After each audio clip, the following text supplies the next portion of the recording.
stress of starting on time. So I'd like to acknowledge that we are holding this meeting on the traditional, ancestral, and unceded territory of the Squamish Nation, Tsleil-Waututh Nation, and Musqueam Nation. We recognize and respect them as nations in this territory, as well as their historic connection to the lands and waters around us since time immemorial. I'd like to also acknowledge a more somber anniversary that's happening today, and that is the 75th anniversary of the Allied liberation of Auschwitz-Birkenau. I actually had the opportunity to visit that concentration camp last year in Poland, and it's something I'll never forget. And I think that's obviously why we recognize this day, is so that we don't forget that atrocity. I would also like to acknowledge the passing of one of our most celebrated residents. We lost Gordon Smith last week. He passed away at the age of 100, leaving behind a legacy of celebrated artwork and a strong commitment to the next generation of artists. Not only was Gordon well known for his art, he was loved for his positive personality and his many contributions to the art community. He had more than 100 exhibitions spanning nearly 70 years, showing his strong passion and dedication. His teaching and philanthropy has had tremendous influence on West Vancouver residents of all ages. Among his many contributions to the arts, he has encouraged and inspired children in BC through the Artists for Kids program and taught hundreds of teachers how to teach art. He called West Vancouver his home for more than 6 decades, and with his wife Marion, built 2 homes in West Van, both designed by then emerging architect Arthur Erickson. And they were immersed in nature and became an inspiration for his renowned abstract artwork. He's a central figure in the cultural fabric of West Vancouver, and we have a piece in the West Vancouver Community Centre called the Beach Tangle, which is a relief sculpture made of material collected from the local beaches, and it was produced to commemorate the opening of the West Vancouver Community Centre. It's a reminder of his lasting legacy to West Van. In 2015, Gordon donated his personal art collection to the West Vancouver Art Museum. They assembled the collection over many years, and it includes more than 70 works from prominent Canadian artists, many of whom were his friends. He also donated several of his own pieces, including an untitled work he created as a tribute to his friends, those he admired and who inspired him. We will always remember Gordon for his beautiful artwork and as an advocate for the arts. His contributions to West Vancouver and beyond will have a lasting legacy that will continue to be celebrated for many years to come. And finally, I just want to acknowledge and encourage residents to take part in the Lunar New Year celebrations, which started on Saturday. This is the Year of the Rat. Councillor Gambioli as dressed up for the occasion. So on behalf of Council, I'd like to wish you all joy, good health, and prosperity this year. Sin Yan Kwai Le. Happy New Year. And on that note, I'll move on to the agenda. Madam Mayor, just a quick note regarding safety procedures. The north entrance to the building is still closed for construction. In the event that we do need to evacuate, we ask that members of the public, council, and staff please use the following routes. Out the main door is heading west onto 17th Street, down the stairs from the lobby into the new atrium and exit at ground level next to the police department, or alternatively exiting into the parking lots by going kind of back behind where the CAO and Councillors Wong and Sopovich are sitting. And as always, we ask that everyone keep the aisles and doorways clear and accessible. Thank you. All right. So we'll go to the first item, which is the approval of the agenda. And I'd like to ask Council if you have any urgent business to add to the agenda. Okay, seeing none. Councillor Sopovich. I want to thank you, Madam Mayor, for introduction of the 75th anniversary. My grandfather had 8 sisters. He got out to Britain and then to Canada. We lost the rest of them. So, amazing story. So thanks for remembering. So I will move that the January 27, 2020 regular council meeting agenda be amended by adding item 3, the minutes of the January 13, 2020 special open session and regular council meetings and public hearings, and the January 13, 2020 public hearing summary report, and adding item 5 regarding cancellation and rescheduling of the public hearing regarding 303 Marine Drive, proposed zoning bylaw number 4662, 2010, amendment bylaw number 5051, 2010, and that the agenda be approved as amended. Second. Okay, all in favor? Opposed? Carried. Thank you. Item number 3, adoption of the council meeting minutes. Thank you, Madam Mayor. Recommend that the minutes of the January 13th, 2020 special open session and regular council meetings and public hearing be adopted as circulated, and the January 13th, 2020 public hearing summary report be approved. Second. Right, all in favor? Opposed? Carried. I'd like to remind the public that if they wish to speak to an agenda item for 3 minutes maximum, please sign the speakers list at the back. Speak clearly into the microphone so that everyone can hear comments, including those who depend on assisted listening devices, and provide your name and city of residence. So we'll start with delegations, and we have members of the West Vancouver Streamkeeper Society and secondary school students regarding spawner salmon survey results. Welcome.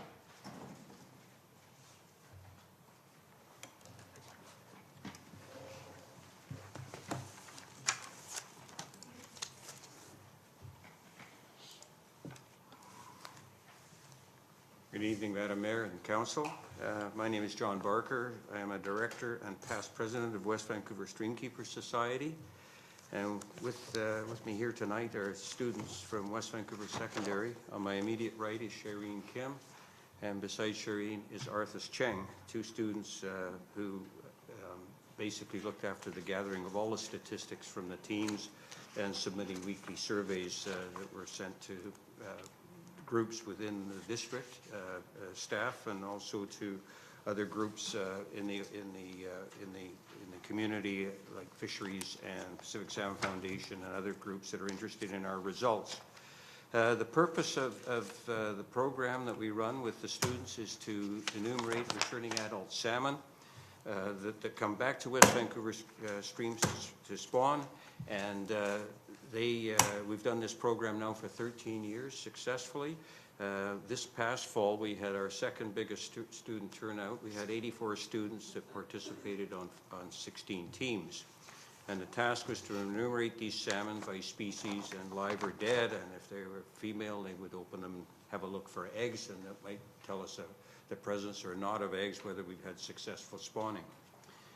So the 2 students did the survey results over a 7-week period on 5 creeks and tributaries, all part of the Brothers Creek watershed, where we have a much better chance of seeing salmon. There is another program that we run in West Vancouver with streamkeeper coordinators that are checking for fish, and but this one with the students is strictly a student program. This year we had 5 secondary schools participating, along with 2 teams from the Environmental Science Academy. So it was a vibrant year, and I must thank again Councillor Gambioli for another year of participating as a Streamkeeper sponsor with a team of Rockridge students this year. So the students will be presenting a statistical summary of the results for these 7 weeks of surveys. And following that, Shireen will give you a student's perspective of the educational experience that she derived from this. So I'd like to turn it over to the students now. Shireen and Arthas. So this year, we had a total of 16 zones and 5 secondary schools participating in the Salmon Survey program. All the zones are spread along Brothers Creek and Haddon Creek. These two creeks are tributaries of the Capilano River and enter above Marine Drive and are the main waters that go along Taylor Way and under the upper level highway. We had teams covering Macbeth Creek, West Brothers, and Westcott, all tributaries of Brothers Creek, along with teams on Upper, Mid, and Lower Haddon Creek. So this is a sample of chum salmon. Chum salmon are the largest salmon species that regularly spawn in this area, and relatively easier to spot because of their bold features.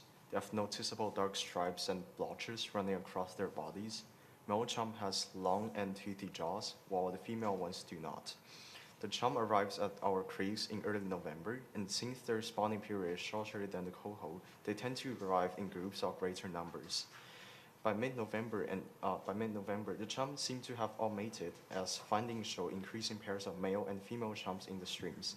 After the parent spawn, the chum fry hatch in the spring and head out to the sea after a couple of weeks.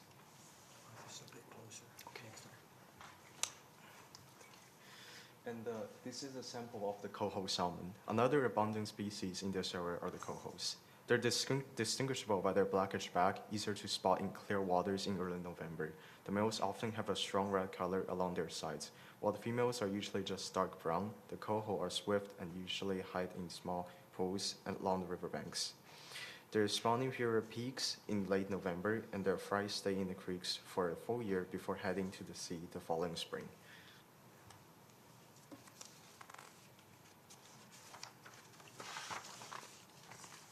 This pie graph shows the comparison between the numbers of different species we observed in 2019.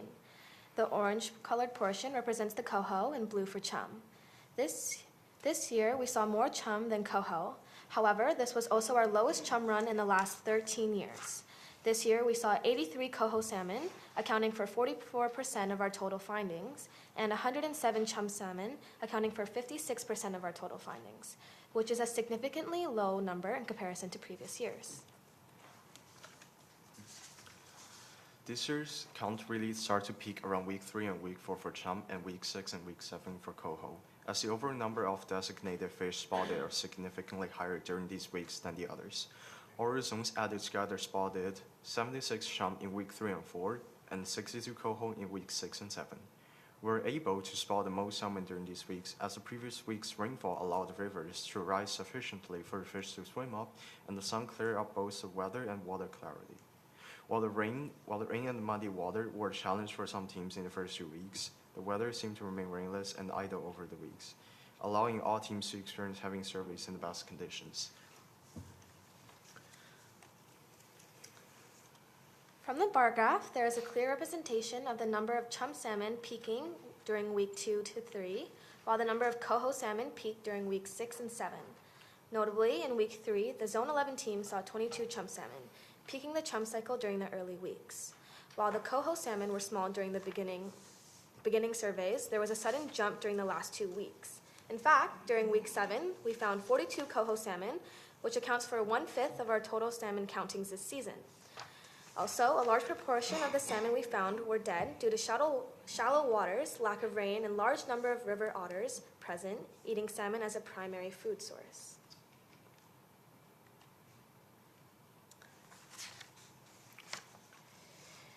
This graph shows the average number of each species observed in zones 1, 2, 4, 5, and 8 from 2007 to 2019.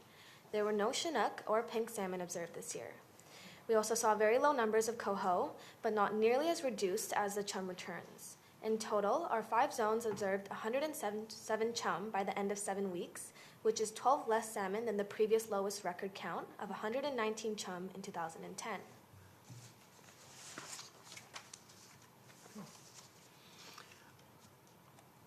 Other than spawning salmon, many also get a chance to observe some of the unique creatures living around the creeks. One of the animals particularly stood out this year was the river otter. During week 4 and 5, a considerable amount of weak otters were present, especially in the survey zone 10. A record in week 4 showed 9 river otters appearing in all zones. Their presence can be one factor for many dead fish observed this year.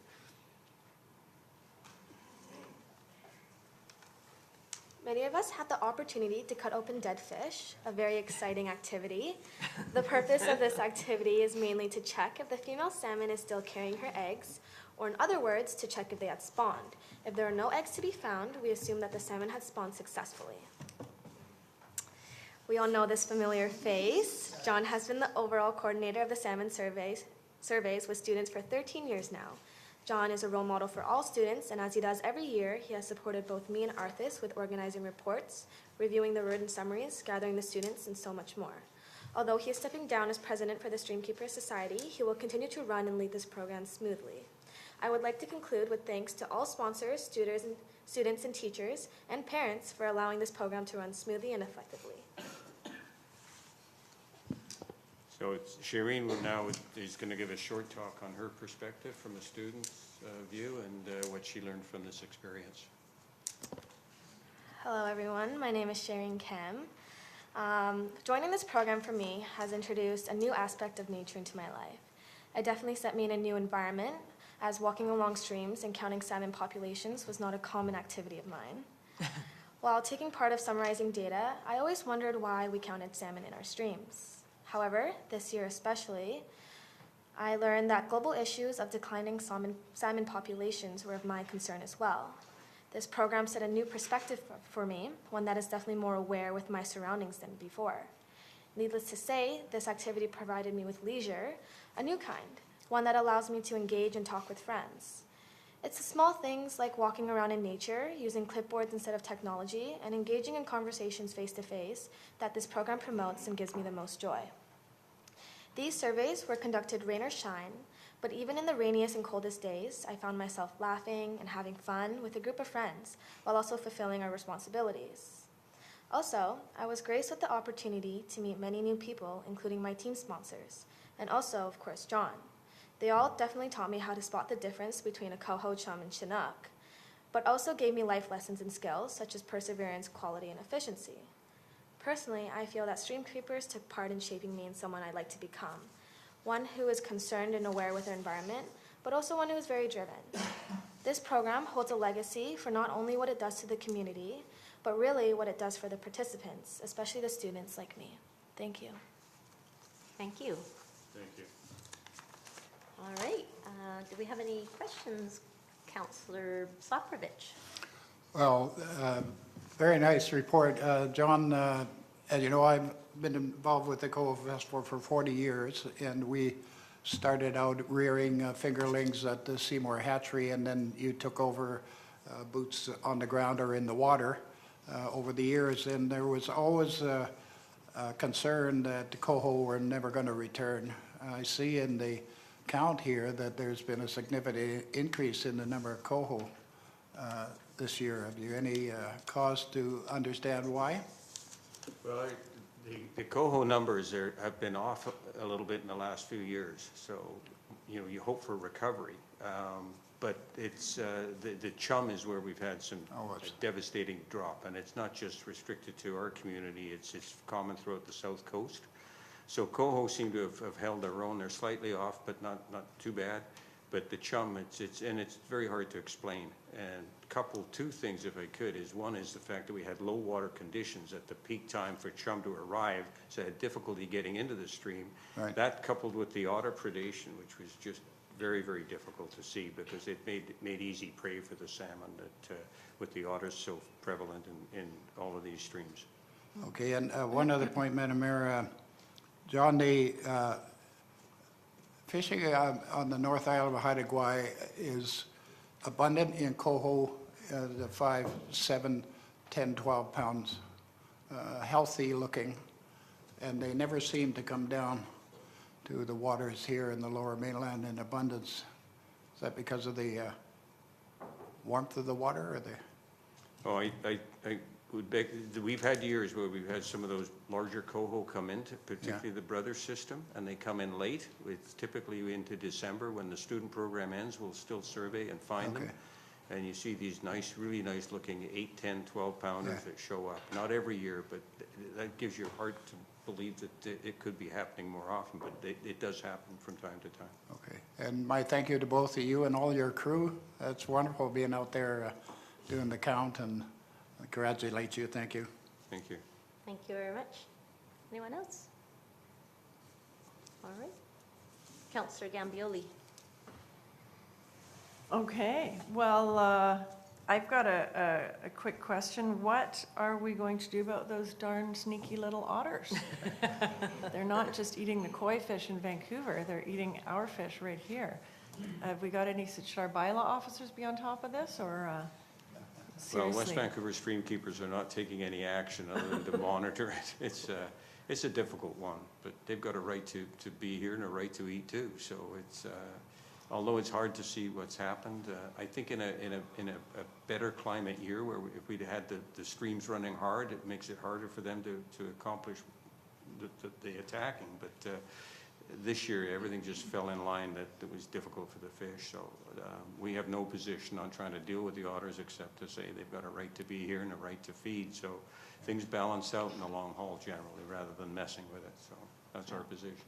So we should all be doing, in fact, rain dances in October and September instead of hoping for more sunshine to end the summer, because the darn fish can't get up the streams, and that's been the problem this year and a bit last year too, if I recall. Yeah, exactly. So we need rain in October. Great, well, thank you, students as well. It's been a pleasure working with you in the past, and I think it's such a great opportunity for the kids that the organization provides. So well done once again. I am formally asked to make a motion that the delegation from West Vancouver Streamkeeper Society and secondary school students regarding spawner salmon survey results, fall 2019, be received for information with thanks. Okay, all in favor? Opposed? Carried unanimously. Thank you for coming. We'll Thank you see for you having soon. us. And thank you for all your work, Mr. Barker, and your, I know you're just stepping back as the past president, but we do want to formally acknowledge all those years, 13 years plus of commitment to the community and to the students. Well, thank you very much. Yeah, thank you very much.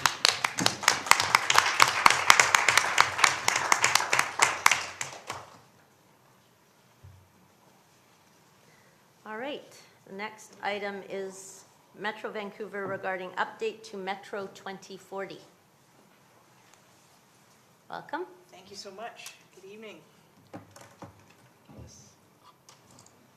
Oh, left-handed. I'll make that difficult. There we go. Yeah. Good.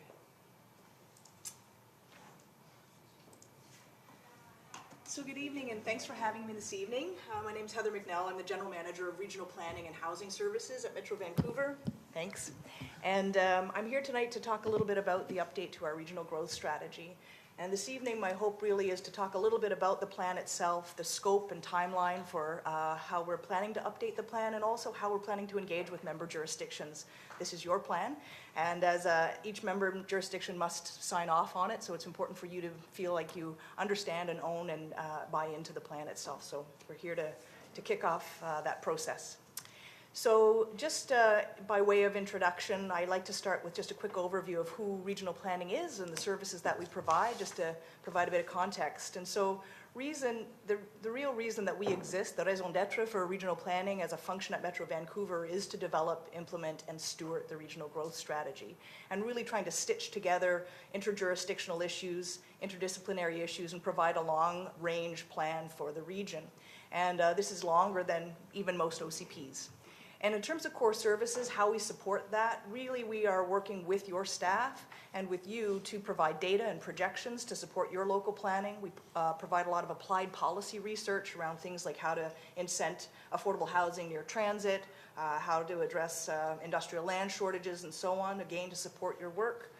We tend to convene folks on issues of regional interest. Just last year, we held 7 or 8 different forums on different topics, and again, involving your staff as well as stakeholders throughout the region. We provide an advocacy role to other levels of government for funding and legislative changes. We strive to provide a planning resource for our members and a culture of leadership and innovation, looking broadly across the world at best practices and finding neat ways to land them here in our region. So this region is growing. That's not new information. We add about 35,000 people a year. So if you think that your population is about 42,000, imagine the population of West Vancouver coming to this region each year and trying to accommodate that. That means we also need to accommodate the housing units and jobs to ensure that we have a sustainable economy and a healthy place to live. So in terms of where we get our mandate for regional planning, it comes from the Local Government Act, and it allows regional districts and their members to collaboratively work together on plans on how to manage growth in a way that reflects our collective values as a region. And this is one of my favorite quotes from a provincial how-to book around regional growth strategies, really highlighting that collaborative nature of the development and growth strategy. We have a long history of regional planning in this region. Our first plan was back in 1966. Many of you would be familiar with the Livable Region Strategic Plan, adopted in 1996, and our newest plan, which was now almost 10 years old, Metro 2040, was adopted in 2011. And regardless of the plan, they all hinge on some fairly common planning principles. It's really about putting growth in good places within an urban containment boundary and a network of centers and along transit corridors. It's about protecting important lands that we all value, whether that's agricultural or conservation or recreation, or more recently our job lands and industrial lands in the region. And then our role is much more of a supportive one, supporting the implementers of the plan, which is primarily our municipalities in developing complete communities, supporting diverse and affordable housing, better mobility, and supporting our utilities in providing efficient infrastructure throughout the region. So this is the current regional growth strategy, Metro 2040. I'm sure you all have it on your coffee tables. Was adopted in 2011 by all of our member jurisdictions, by adjacent regional districts, TransLink, and our board. And when we started to look at whether it was time to update this plan, we heard from our members that it has been, by and large, a fairly strong and effective tool for managing growth and supporting the work that member jurisdictions do. It's centered around 5 main goals, has 14 different strategies and a whole host of actions that municipalities and the regional district undertake together to meet these objectives. One of our biggest implementation tools is called a regional context statement. It sits in the front end of your OCP, your recently adopted OCP, and it really shows how the local aspirations as expressed in that official community plan align with and support the collective, the Federation's vision as expressed in the regional growth strategy. And one of the things that we do is we do provide projections to support local planning. And so here, what I wanted to show you really is just that our red line, which is your current regional context statement, is now, we're constantly refining our projections. So that would have been based on 2011 numbers. Now our current projections, you can see that there's an intersection here. But our current projections are based on 2016 numbers, as well as improved methodology around census undercount and other things. I would say don't get too tied up in specific numbers because all of these are projections. So they have a range of 10 to 15%, and they align very nicely with the regional context statement that you've adopted. So why are we updating the plan right now? Essentially, we are calling this an amendment. It is a major amendment to the regional growth strategy. We're not starting from scratch. There are a lot of tools that are working quite well. I have mentioned a couple of them already: urban containment boundary, urban centers and FTDAs. We have parcel-based land use designations in the regional growth strategy, and this has been a great tool for supporting regional conversations about changes in land use. And we have had some flexibility built in with our minor amendment process. So all of these things are working well. However, we are in a great position to be able to extend the timeline of the plan out to 2050. And part of that rationale is aligning with TransLink's current work in updating their regional transportation strategy to 2050 and ensuring that we have well-integrated land use and transportation planning at a regional scale. Also, we're really looking to update and strengthen some of the policies in the plan. After 8 or 9 years of implementation, we've acknowledged that there's some places where we can do better. And what we knew back in 2007 when we were drafting the plan around climate change, for example, was a very different set of numbers and assumptions. And so we're really looking to strengthen some of the climate policy in the plan. We're considering social equity and applying that as a lens across the plan. And again, the housing world really has changed regionally significantly in the last 10 years, so hoping to update some of the policies around housing, environment, etc. This isn't a short process. We are looking right now at a multi-year process. We're hoping to have it adopted, the amendment to the plan, by the next election cycle. local election cycle. So this year, we're really focused on taking stock of the existing plan.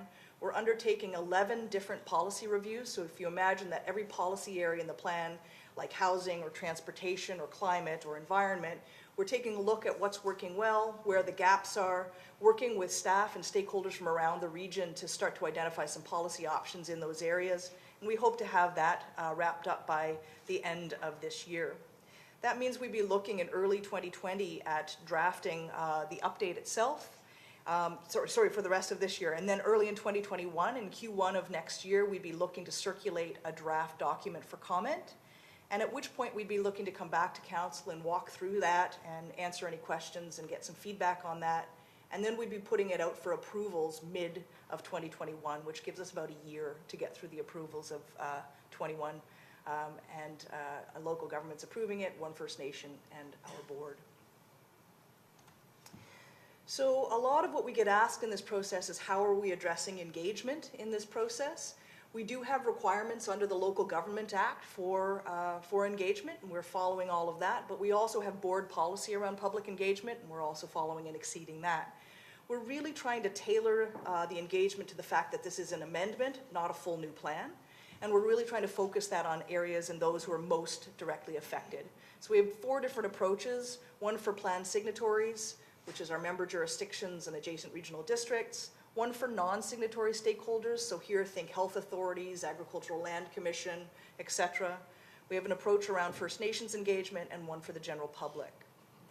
We are very conscious of stakeholder fatigue when it comes to consultation, and we're really trying to leverage a lot of the other processes that are underway, like the Transport 2050 process or our Climate 2050 process or any local processes that are happening with our members. So we're really hoping that engagement with you takes place at multiple levels. We're working closely with staff through advisory committees like the Planning Advisory Committee, through RAC with your city managers and CAOs, and then with our political committees through the Regional Planning Committee and Board. We are also mandated to strike what's called an Intergovernmental Advisory Committee, and that's really to bring ministries from the province, from different ministries into the conversation as well. So we're here today to talk a little bit about a presentation on scope and timeline and engagement. We'd like to ensure that councils around the region are engaged again as we wrap up our policy reviews this spring. And we would expect that we would send out briefings on the results of all of those policy reviews to you. If there was an interest in a particular area like housing or like the environment, we'd be happy to come back and discuss those policy options at that time. And then we'd be looking to host another kind of presentation or workshop in Q1 of next year, as I mentioned, when the document is circulated for comment. So trying to find those points along the way to engage with you, but also know that it is happening through political committees and advisory committees as well. And just wrapping up, our public engagement is something that we're also asked a lot about at councils. I think this is my 8th council in the last little bit, and I have another 7 over the next 8 weeks, so we'll get through the membership this quarter. And that's one of the biggest questions I'm asked is around public engagement. So when we kicked this off last May, TransLink was also just kicking off their update to Transport 2050, and we co-created a survey asking the public about their thoughts around the future of the region, what they value, areas they'd like us to focus on. We had over 33,000 responses on that survey, sorry. And so that's really helping us shape some of the scope of the policy work as well. We have comment forums. We are having community forums sub-regionally across the region. Actually, there'll be one on the North Shore on February 12th down at the Pinnacle, where we're discussing issues that are much more sub-regionally focused and of interest, and so there's one for North Van. And one of the biggest things I wanted to mention is also that there's an offer of co-hosting public information meetings with that next round of council presentations in Q1 of 2021. So we thought that co-hosting with your staff is important because they're really aware of the issues that are happening within your community, and we can provide that regional lens at the same time. So we'd be offering a co-hosted public meeting in Q1 2021. And so I don't have embedded video. This is supposed to be a lovely shot of how we've grown over, a video of how we've grown over the last 40 years. And really what we want to just talk about is we're really lucky in this region to have a beautiful natural environment that not only is fabulous, but it also helps contain and support contained growth in the region, whether that's through our agricultural lands, ocean and mountain. We've had a very successful network of centers that are aligned along transit corridors. And really, this is about extending the life of our growth strategy 10 years and what we want to do between 2040 and 2050 as we continue to collaboratively shape growth together. So thanks so much, and I'm happy to answer any questions. Thank you. Councillor Wong. Thank you, Your Worship. Thank you for the presentation. I was wondering in the last previous slide, the different color coding of buildings, does that signify something? Yes, thank you, through your worship. This is actually the 1960 version. I do have a video, so this is the starting place. And so the different colors are really just about numbers of people per and it's not a building, it's actually a conglomeration of population in each of these. So this is early on kind of recognizing greater density in the downtown core, and as this would have played out over the next 40 years, you'd see how that kind of moved throughout the region. Sure. And then as part of your community consultation, are you doing consultation in other languages? Because I certainly realize that not everybody in the Lower Mainland area speaks English as their first language. Thank you so much for the question. We are developing a lot of our written materials in that way, and we're talking with staff in different jurisdictions to see where we would be hosting community dialogues and so on in different languages, but certainly in written materials at this point. And then my final question is with respect to the projections for the 40 years, does that take into account world events, you know, refugee migrations, crises in other parts of the world where they'll be drawing people to Canada? Great question, and through you, Your Worship. So this is, the projections that we have are trend forward. And so what we do is we make a whole host of assumptions around demographics and sort of aging population, but how old people will be, fertility rates, migration patterns, immigration patterns, et cetera. But a lot of that is trend forward. But just last year, Metro Vancouver and TransLink partnered on long-range scenarios, which was doing exactly what you're suggesting. So taking a look at some of the major disruptors that we see happening in the world that we don't have a lot of control over today, and then testing our kind of projections against those. And in those kinds of scenarios, we looked at climate change and the impacts around population, sea level rise, infrastructure risk, et cetera. We looked at major global economic changes that might be more, that might really influence us, and also automation and technology and what that would mean in terms of jobs and population patterns, ability to work globally, et cetera. And so happy to provide those scenarios. They're mostly narrative-based right now, but we are testing our policies through those different lenses as we go forward. Sure. Then I assume the projections are that it's a median number that is depicted on the graph, not a conservative or a not worst case scenario, but like, you know, in the scenario that a lot of people come to Vancouver. Yes, that's correct. So our scenarios, as I mentioned, usually have about a 10 to 15% range. What we're showing is midline. Thank you. You're welcome. Thank you. Councillor Soprovich. Thank you, Madam Mayor. Thank you for your presentation. Staff at Metro always do a good job. I'm learning from regional parks, so thank you for that. What does Metro consider a complete community? Thank you for your question. I think that we have a real diversity of complete communities, and these are primarily defined by our member jurisdictions in local context.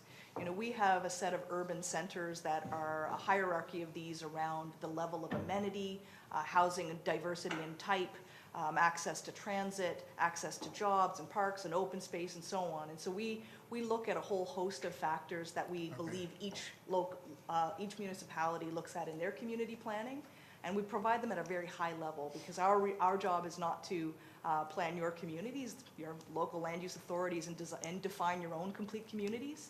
And we try to provide that higher level perspective on what knits us all together. So West Vancouver basically is almost built out. We have certainly 2,600 hectares that are dedicated to recreation and trails. We have 140 odd parks, which we keep up and maintain for the citizens. But we also have very expensive properties. And in your early presentation here, I don't know if you can get it back, which was the red lining there. The one that's always of interest. That one. When is enough going to be enough for West Vancouver? We've been stationary for quite some time, and through local area planning and things of that nature, we're going to see an increase in some density. but the population has remained constant for quite some time based on several factors. So what is the expectation of Metro in relationship that we should be growing to a certain standard in 2040? Thanks for your question. So Metro Vancouver doesn't really carry expectations. These aren't targets. This is recognizing that nationally we have policy that influences our growth in the region. 82% of our growth in this region is from immigration, and it's an essential component to our economy as well. And so really what we're trying to do is set policy that helps us accommodate growth that we are receiving as a region in a way that reflects our values. And so the number of folks that are coming to this region has been fairly consistent for the last 40 years. It varies anywhere between 30 and about 38,000. And we work with your staff to say, what are your local area plans? So this isn't a top-down approach. We work and say, what are your local area plans saying in terms of growth? This is what we're expecting to accommodate regionally. And we work together in sort of a collaborative process to come up with numbers that we think are reasonable. And so I think that in your regional context statement right now, the numbers are a little bit lower. You're at a population of about 54,000, and we were estimating around 60. And so you can see there's no right number here. This is just really looking at kind of patterns for growth. So my final is what cooperation would we have with Metro in relationship to affordability with the high-priced lands, as there are in other areas of the Lower Mainland, but West Vancouver is significantly higher than a lot. It's very difficult sometimes to even talk about the word affordability, and we're looking at it through the channels of rental and things of that nature where we can help this growth factor that's needed, but it's pretty limited. So what advice would you have from Metro in relationship to being an advocate to help us in that direction? Through you, your worship, I think that what we offer a lot is around, again, is those services at the front end is about data and research to support your work. And so we do have a housing data book that provides great information around the current state of affairs in this. We've done a lot of work looking at how to incentivize or push for affordable housing along transit, our transit-oriented affordable housing study. And that really looks at a whole host of tools that municipalities can use to support the development of affordable housing in good locations across the region, to combat things like high land value and construction costs. And that's everything. We took a look at everything from a regional revolving loan fund to work that a lot of municipalities are doing around inclusionary zoning and required units, to the rental tenure zoning and what opportunities that provides. And I'd be happy to forward any of the findings to that.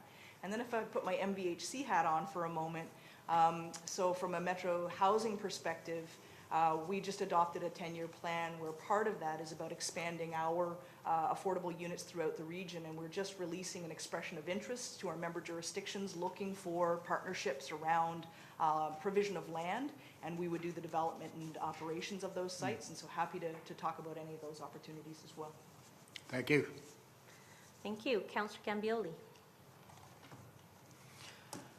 So just to say that I'm our rep. Actually, I don't think there's anyone else on the North Shore on the planning, Metro Planning Committee, so I guess I'm kind of the rep.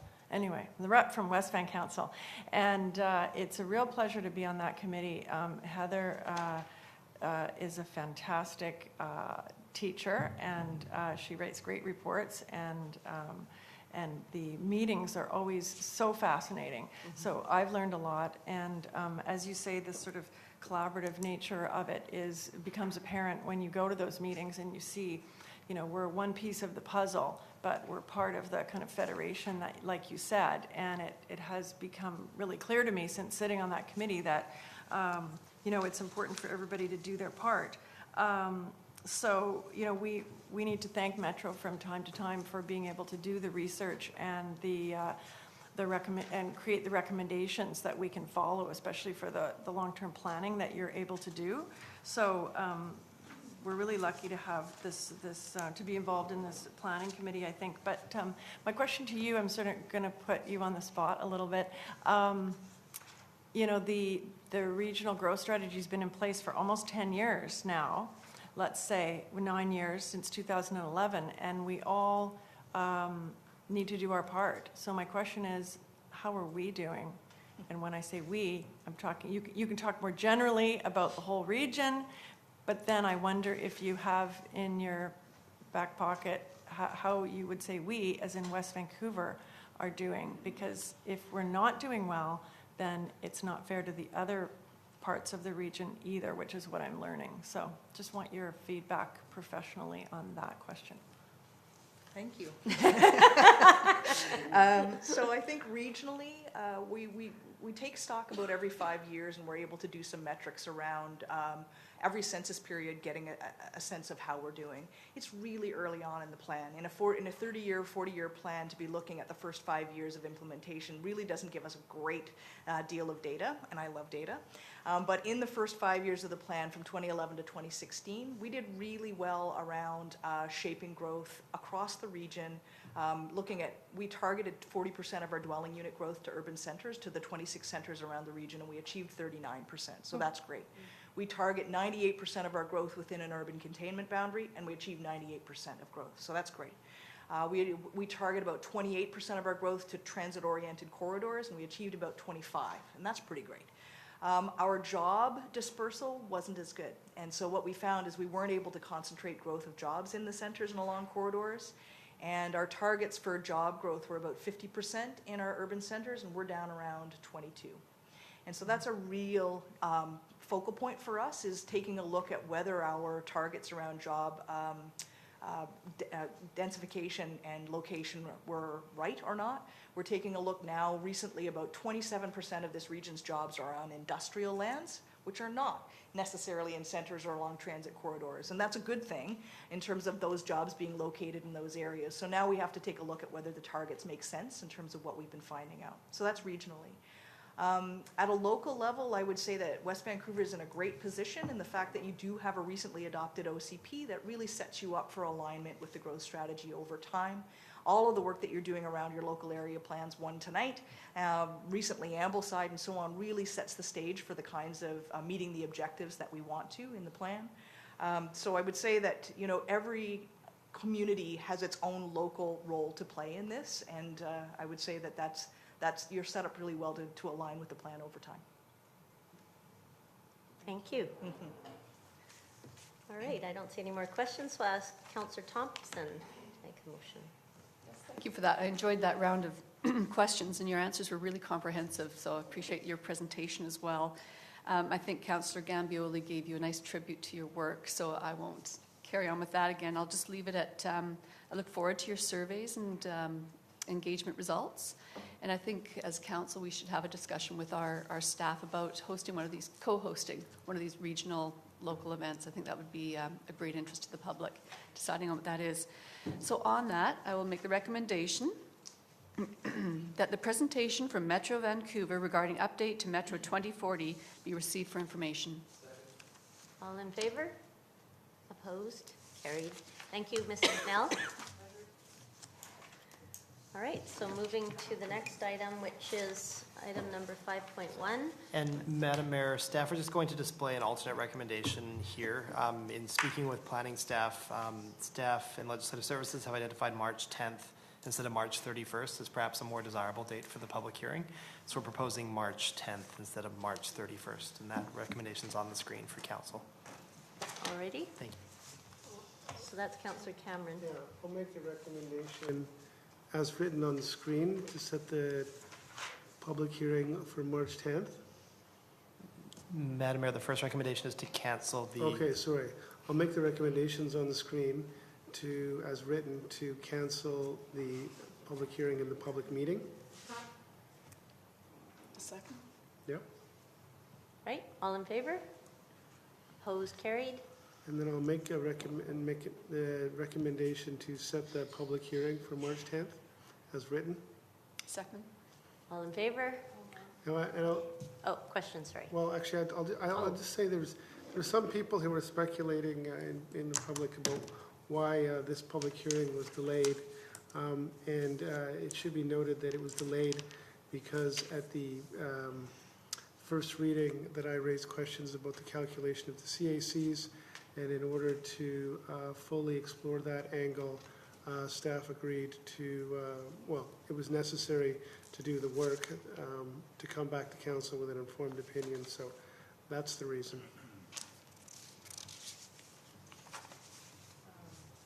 Councillor Gambioli? I just had a question for staff around the date, because I noticed that March the 10th, there's a Heritage Advisory Committee meeting at 4:30 and a Finance Committee at 5:30. We couldn't find another date where there were no two other meetings, and I really hate having them Mondays and Tuesdays.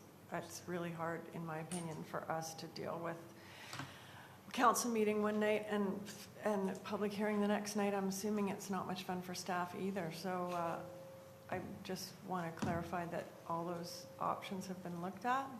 Madam Mayor, my understanding is the March 31st date is too late due to a number of deadlines. And March 10th is kind of the only available Tuesday due to the 2-week recess that council usually has in light of spring break. So staff are kind of trying to juggle those various constraints. My understanding is that staff will be trying to reschedule those committee meetings in order to allow council to attend the public hearing. So we apologize for the inconvenience. But no one else on council has a comment with respect to having Mondays and Tuesdays, one after the other? Doesn't annoy anybody else, it's just me? I'll just say, Councillor Gambioli, I do support having our public hearings on Tuesday nights. I just find my calendar with events really tends to fill up on Wednesdays and Thursdays and Fridays. So when council initially started moving them from Monday nights, I think there was a huge benefit to doing that. And we're fortunate that we're at least breaking them up from Monday nights. But I think trying to fit them in later in the week is going to be really difficult. Madam Yeah. Mayor, I'll also just note, and through you to Councillor Gambioli, I apologize, but with regards to Legislative Services operational cycle, we usually are producing a council agenda toward the Wednesday and Thursday at the end of the week, and Fridays is correspondence. So usually our available time, and I know the universe isn't built around us, but our available time is usually toward the beginning of the week. So Mondays and Tuesdays are preferable for staff anyway. Yeah, Thank thank you for that input. All right, Councillor Cameron, you made the top I motion? think you have to call the vote on that, the motion. You made it and we got it seconded? Yeah. Yes, Madam Okay. Mayor. All right, all in favor? Opposed, carried. And finally, I'll make the motion, the proposed development permit 19055 be presented at a public hearing scheduled for March 10th, 2020 at 6 p.m. The rest of it as written. Okay, all in favor? Opposed, carried. Thank you.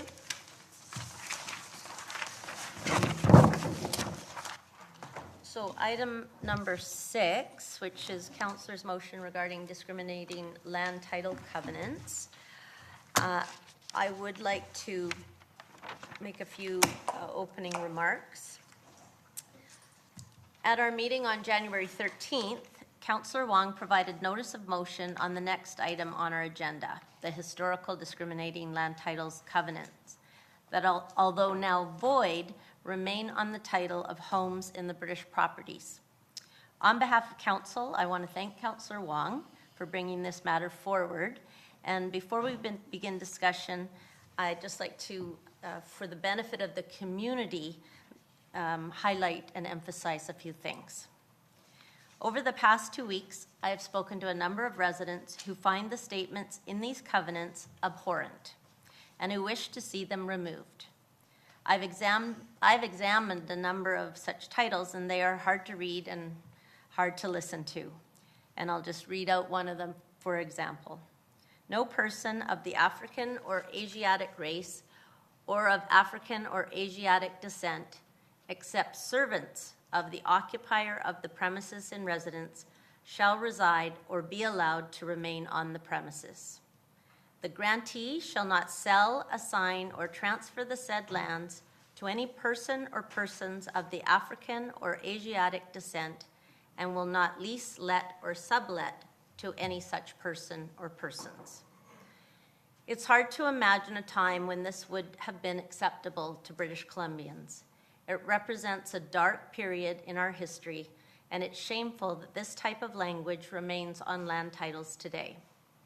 Sadly, it exists not just in the British properties, but in other parts of West Vancouver and throughout the region and the province. It is the vision of this council that West Vancouver be a community where everyone is welcome and where everyone belongs. And I can't state strongly enough how offensive these covenants are to our community. Unfortunately, removing them may not be something that we can do alone, but I am hopeful that the provincial government will assist us and other municipalities as we seek to have them stricken from the title. Councillor Wong, thank you for raising this issue, which goes to the heart of who we are as a community. And then please proceed to present your motion. Thank you, Your Worship. The motion is before you, and I thought I'd make a few opening remarks. Over the last week, I've also received a lot of emails and correspondence from members of the community who've shared with me their experiences, and in many cases, very traumatic experiences. I was fortunate that I was born in the early 80s, so I missed a lot of this in my growing up years, and so I didn't get to experience it firsthand like they did. Some folks would tell me that they would go to open houses in West Vancouver, and while the sales reps were very friendly and let them in, they would be gently reminded that there were neighborhood rules, and I quote, that they had to remember before they left the house. Another individual told me that when he came to Canada, he was quite young, in the 60s and 70s, I believe. His parents were very poor. One washed dishes to help the family, the other one was a cashier. And this individual's dream was to move to West Van one day, because West Van for him represented a land of opportunity, of hope, where his family could have a better future. And so he was quite heartened to hear about this motion, and he now lives in West Vancouver, because he brought that dream to pass. But he was very traumatized by his experience growing up of being the other. And from other members of the community who felt that perhaps this motion and the actions in this motion are unneeded because, we're dredging up painful memories or whatnot, I would counter that, we have so many issues and challenges in the community, transportation, housing, and we're doing what we can to address those. But when it comes to belonging in this community, we have to as well do what we can to address that issue. And so I believe that this motion will help to create the first step to making this community one where everybody can belong. And a few final thoughts. It's also very heartening to hear from members of the community who've reached out and said, you know what, I love what you're doing here. How can I help? There's lawyers who've reached out to say, I'll volunteer my time and my services. Mm-hmm. British Pacific Properties said, I would love to be part of the solution. And other members of the community who said, whatever I can do, just let me know. I'm happy to lend my time.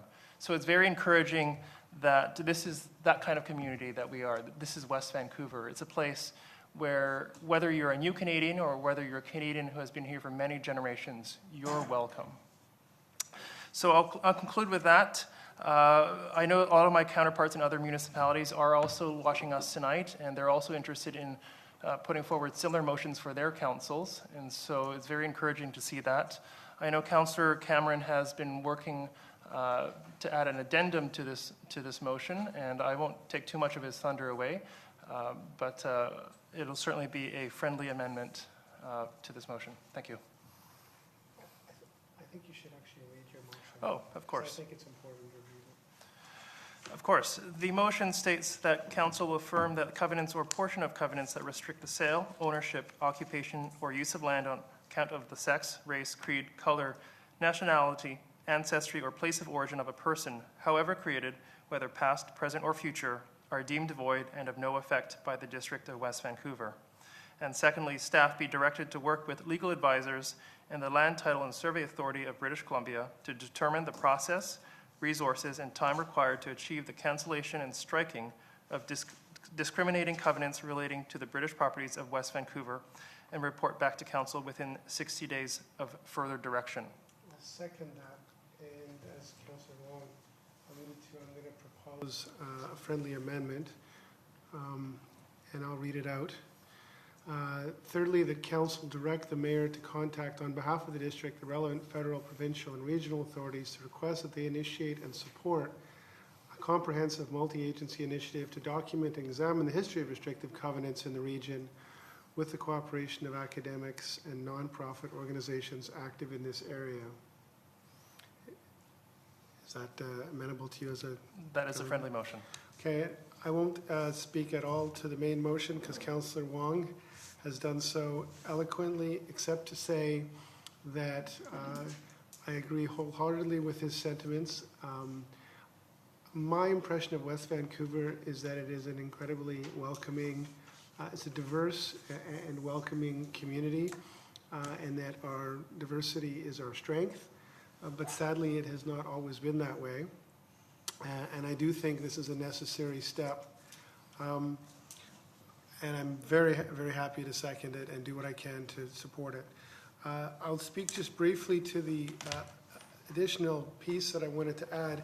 After this notice of motion was brought forward and became public, I was contacted by some academics in activists, sort of people involved in these racial issues, and they reflected on me that it wasn't really simply enough to scrub the land titles of the racist language, and that in fact it may be inappropriate to do so if it's not accompanied or combined with efforts to document the covenants and to fully understand the phenomenon. And then the notion is the way to move past this racist history isn't to pretend it didn't happen or wish it away, but to learn about it and learn from it. You know, restrictive covenants of this nature, I mean, there is a history in this region of spatial segregation, certainly in Vancouver and other Canadian cities. And what I understand, what I've learned so far, is that it's not really very well documented. There are some accounts of, obviously, in West Vancouver, but also, you know, Point Grey Golf and Country Club had a restrictive covenant. I believe when the Lionsgate Bridge was built, there was a prohibition on people working on it of certain race. There's restrictive covenants in Calgary, Hamilton, and it's part of the history is actually fascinating when you delve into it, in that in 1916, the U.S. Supreme Court struck down an ordinance in Louisville, Kentucky, a city ordinance that said explicitly prohibited blacks from moving into white neighborhoods.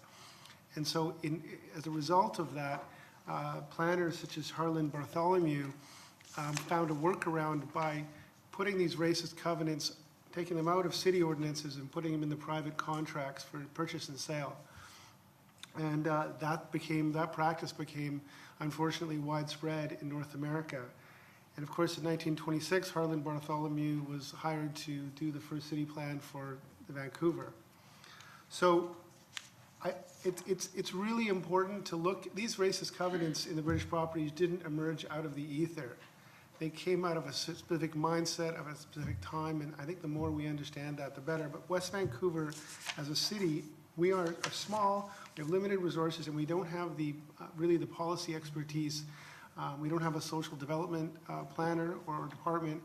And so what the addendum adds is a request to the federal and provincial bodies who have conduct of this, in particular Heritage Canada and the Anti-Racism Secretariat, and the province, the Ministry of Tourism, Arts and Culture, and the Ministry of Forest, Lands and Natural Resources, which is the LTS, or the Land Title and Survey Governing Ministry. So our hope, my hope, is, and I'm sure my colleagues' hope, is that we can initiate, we can be a catalyst in getting this work spearheaded by these provincial or federal agencies. Other municipalities hopefully will join in our call, and that we can examine this issue and actually put it to rest for once and for all. And that's all I'll say on that. So, yeah, anyway. Thank you, Councillor Cameron. Because we don't have a staff report per se, I'll take those remarks as introductory remarks for now, because Councillor Gambioli has a question and we do have a speaker that wants to speak. And so, Councillor Gambioli. Oh. Okay, so actually I have 4 questions. So I heard the mayor state earlier that, and I've read this, that these covenants, if we're just talking about the covenants now, that exist in some documents in West Vancouver that are related to land titles in West Vancouver, they're already null and void. So who can speak with authority on this subject, please? Is there anybody here? Well, it's in the land title of 1978. So they've been null and void since 1978, is that right? Before the common law. Okay, so since 1978, these covenants have actually been null and void. And I also heard the mayor mention that these old covenants exist throughout the district of West Vancouver, not just in the British properties. Is that correct? Is that, yes? We have authority on that? I'll Yes? answer that question. Yes, you're correct. In fact, and I don't know if this is procedurally the right time, but I was going to ask Councillor Cameron if he would object to removing British properties and just making it all of West Vancouver in the second part of the motion. Well, absolutely not. You'd be okay with that? Yeah, absolutely. Yeah, because, certainly I've heard from residents, and Yeah. sorry, Councillor Gambioli, that in different parts of West Vancouver, they have differently worded but similarly patterned covenants. So other covenants restrict, for example, people of African and Asiatic race, but also Indians as well as Jews. And that's sort of helter-skelter all over West Vancouver. So are you proposing to change your motion? We just did. Madam Mayor, staff understand that that was a friendly amendment to look into discriminating covenants relating to all of West Vancouver instead of the British properties of West Vancouver. Okay, so you're Thank you. going to change that, all right. And so my last question relates to jurisdiction. So from what I have read and understand, the actual issue of the covenants is not the jurisdiction of the District of West Vancouver. These are private land sale covenants. We were never parties on either side of the covenants. It's not our jurisdiction. So, if it was an employment contract and it had racist language in it, unless it was a District of West Vancouver employment contract, if we found out about it, we would send that to the employment standards branch. If it was a tenancy contract that had racist language in it, we would send that tenancy contract to the landlord-tenant board because it's provincial jurisdiction. So can someone answer that question? From what I can gather, we have no jurisdiction in the covenants, and they are private legal contracts, and we have no legal standing and no jurisdiction. Madam Mayor, through you to Councillor Gambioli, staff's understanding is that these are third-party contracts. They're between two third parties, private parties regarding the sale or purchase of a home or a property. My understanding from the proposed notice of motion is that what Councillors Wong and Cameron are proposing is that staff would go out and determine a process whereby we could identify the offending covenants, bring them to the attention of the Land Title Office. The Land Title Office has a practice note that essentially says if these are brought to their attention, they will take steps to remove them from title. And so West Vancouver would be doing that work on behalf of the community, essentially, to identify and bring those covenants to the Land Title Office's attention. Okay, but so my question, though, I guess to the movers of the motion then, is that, am I correct in understanding we have no jurisdiction, we have no standing as a legal entity, it's not really our issue? You want to go first? You go first. Okay, I'll go first. I think it's really important that as a council, if we talk about a vibrant and inclusive community, that we take the initiative and put the first forward and initiate a process in partnership with the different levels of government and government agencies to make sure that our community is truly inclusive. Councillor Cameron, you have a few thoughts? Yeah, look, these are private contracts, but the provincial legislature has stepped in and actually legislated them to be null and void. And I think there is a role, an ongoing role, as any level of government to take a stand against clearly racist and provisions in private contracts and offensive provisions. So the Land Title Office has a process whereby owners or others can request the removal of these covenants. We are availing ourselves of that process. I would prefer, and I'm sure Councillor Wong would prefer, that the Land Title and Survey Authority do this work themselves without being asked to do so, because much, as I said to the North Shore News, much as one would scrub a graffiti off a wall, this is scrubbing racist sentiments off these covenants, which exist on title in a public repository for anyone to search. And it's not an answer that only a few people see the racist graffiti. You'd still, if there was an anti-Semitic sentiment written on the back of that wall and nobody saw it, you'd still get rid of it. And so that is why it's important. It's symbolic, but if I was somebody, a person of color, and I bought a house and I had no idea of this history, and I got a copy of the covenant from my lawyer and the title as part of that purchase, and I read in that on that title a covenant that I wasn't welcome in the community, regardless of whether I was aware that that is null and void, I would find that deeply offensive. And so it's a symbolic gesture, but I think it's an important symbolic gesture. And government always has a role in taking principled stands like this in favor of inclusion. Okay, so I'm just gonna be a thorn in Councillor Cameron's side, because you didn't answer my question, and you like to say that, so I'm going to say that to you. So you didn't answer my question, and I know that you know the answer, so perhaps that's why you don't want to answer, I don't know. But the issue of the legal contract between two private individuals, or a company and an individual, doesn't concern us. I mean, technically, we don't have legal standing, we don't have jurisdiction. So are you saying then that, as I said earlier, if we found out that there was a tenancy agreement that had racist language in it from the 1930s that was in our archives, can you tell me, are you telling me that then it would be our job instead of anyone else's to go and root out all of the contracts that have ever been created between private individuals or companies anywhere in our jurisdiction, and that it's our responsibility to deal with it? I mean, of course, I agree with you about all the rest of what we should be doing.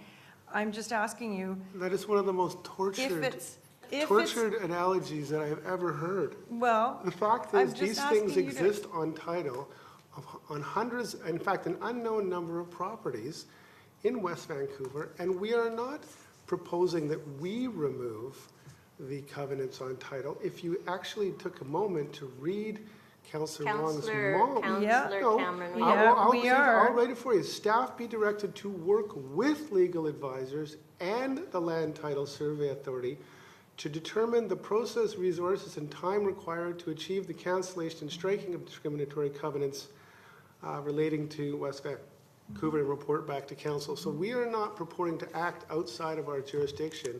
We are purporting to work with the Land Title and Survey Authority of BC, who very much does have jurisdiction, to urge them to remove these covenants from title. Okay, because that's a very different understanding than the understanding I've had. Well, you need to read it. One at a time. That's a one very speaker different at a time. understanding, because my understanding has been that staff are under the impression that we would be using taxpayers' dollars to pay for somebody, lawyers or articling students, to actually go through all these documents and read them all, and that's very different from what you've just said now. Well, yes. I'm trying to understand what you want to do. It's not clear to me. Staff, the second part of the motion is that staff will investigate the resources required to provide the Land Title Office with the necessary information so that the covenants can be struck.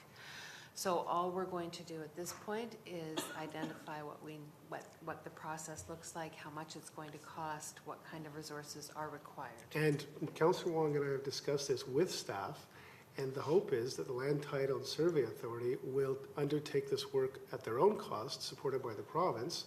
And if monies are required, I would think that, for example, the British Properties would be happy, British Pacific Properties would be happy to kick in to cover some of it. We're not at this point committing the West District of West Vancouver to spend any money, as it is others that should clean up this mess. We're just saying the mess needs to be cleaned up. Okay, thank you. And so Councillor Soprovich, is this question, because we're going to be debating this shortly. I'm just going to ask the speaker to speak next. Yeah, I'll wait till then. Okay, thank you. So we have Bill Chapman on the speakers list under item number 6.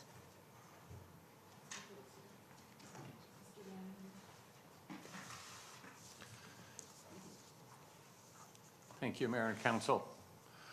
This is an important discussion that needs to be understood and dealt with. My name is Bill Chapman. I'm a British Columbia land surveyor, and my office and home are in West Vancouver. To be a member of a profession in Canada, one must be a Canadian citizen. And Chinese Canadians were unable to become Canadian citizens, except in very specified cases, until after the Second World War, in fact, 1947. In 1953, the Association of BC Land Surveyors became one of the first professions in Canada to welcome a Chinese Canadian to our profession. Ken Wong became a BC Land Surveyor early in 1953. He was a friend of my father's, and in later years became a good friend of mine. He believed he was the first Canadian-Chinese professional in Canada. I've since learned that he was indeed one of the first. The first Chinese-Canadian lawyer called to the bar in British Columbia was later in 1953, in Saskatchewan not until 66, Quebec not until 68. First Chinese-Canadian member of Parliament was elected in Vancouver Centre in 1957. Early councils in West Vancouver barred Chinese Canadians from municipal contracts, and the Chinese Immigration Act of 1923 prohibited Chinese from acquiring Crown land. These racist covenants being discussed tonight were placed on titles by developers across Canada following the misguided lead of their governments. They appeared in British Properties Covenants after 1938, but I also have examples with me tonight in Westmount from 1947 to 1959, and in Glen Eagles in 1946. In my 50 years of surveying, 44 as a BC land surveyor, I can only recall 2 different clients coming to my office very upset with these discriminatory covenants. In both cases, I was able to get them to understand the errors of our predecessors and to help them clean up their titles. Section 222 of the Land Title Act, attached in your Appendix B, was enacted in 1978, which was 4 years prior to the Canadian Charter of Rights and Freedoms in 1982. Based on my comments, I'd ask the mover and seconder to consider putting forward a friendly amendment to Part B of their motion to delete the British properties. Instead, insert lands in, as there are numerous areas in West Vancouver with these discriminatory covenants, and I thank you that you've already done that. I look forward to this motion passing tonight and to staff working with the Land Title and Survey Authority of BC to address the issue. If I may assist your staff in any way, I would be pleased to help or answer your questions. Thank you. Thank you very much. Maybe just stay, Mr. Chapman, in case there are any questions from council. Okay. Well, no questions. Thank you. All right. So now just the motions have been put on the floor. We'll just confirm the form that they are taking. We've got the 3 parts. Is council okay in voting for them in one motion, or do you want me to separate the motions? One? Okay, and then we're fine with taking out the British properties and either putting lands in West Vancouver or all of West Vancouver. Related to lands within, are you okay with just using Mr. Chapman's suggestion? Or just in? Discriminating covenants in West Vancouver.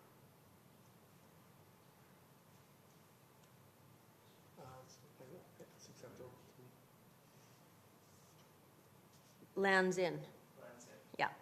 Sorry, covenants in, rather. Well, they're covenants related to lands in, I think makes more sense. Okay. All right, so everyone's clear on what the motion is? Mr. Patterson, it should be relating to lands in.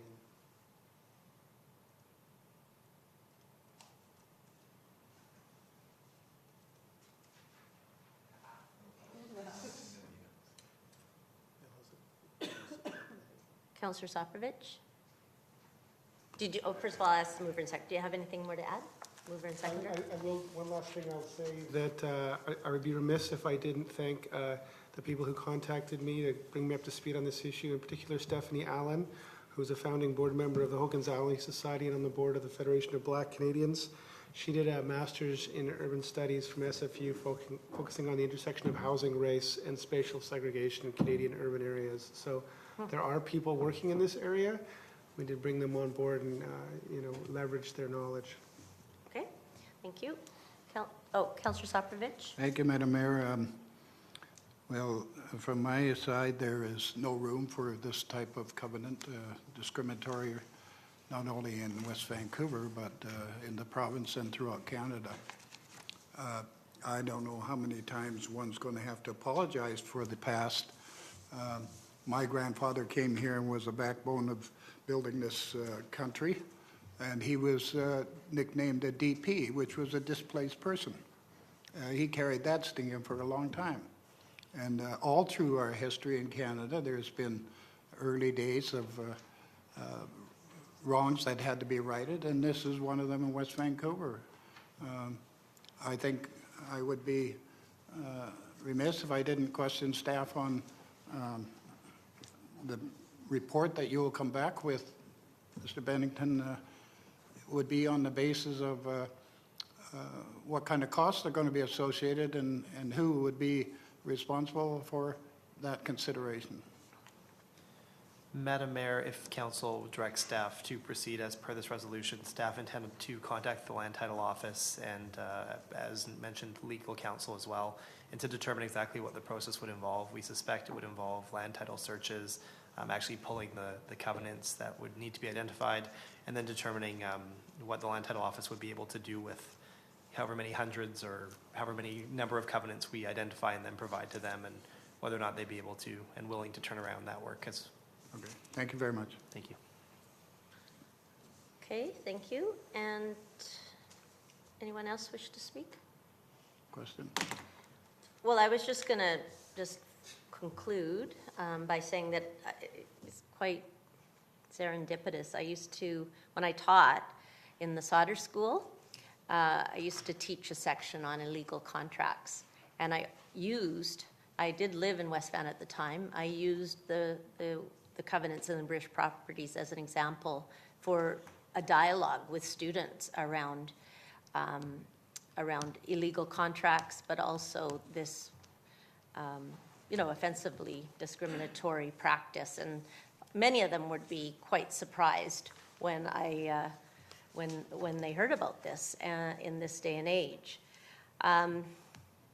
The three vigils I attended recently for the crash of the flight from Tehran, the heartening thing that came out of that, and there really isn't a lot of positives, but the Persian community was really overwhelmed by the support from Canadians, from other Canadians and non-Persian Canadians, and how they felt that they weren't treated as second-class citizens. And that's really, I think, the Canada that we want. And it's also ironic that being from Asia, Persian people would have been affected by the covenant as well. So now we have a very diverse and I believe inclusive community, and for us to take this stand is, I think, is what our community would expect of us. So I'll be supporting it. Okay, all in favor? Oh, you want to speak again? Sorry. Well, I had questions earlier, so I Okay. just wanted to, not much to add, except a little bit maybe about the process. It's, clear. The article in the North Shore News the other day was right. BC has, many parts of BC have been built on racism, and some apologies have been made, but, obviously not enough.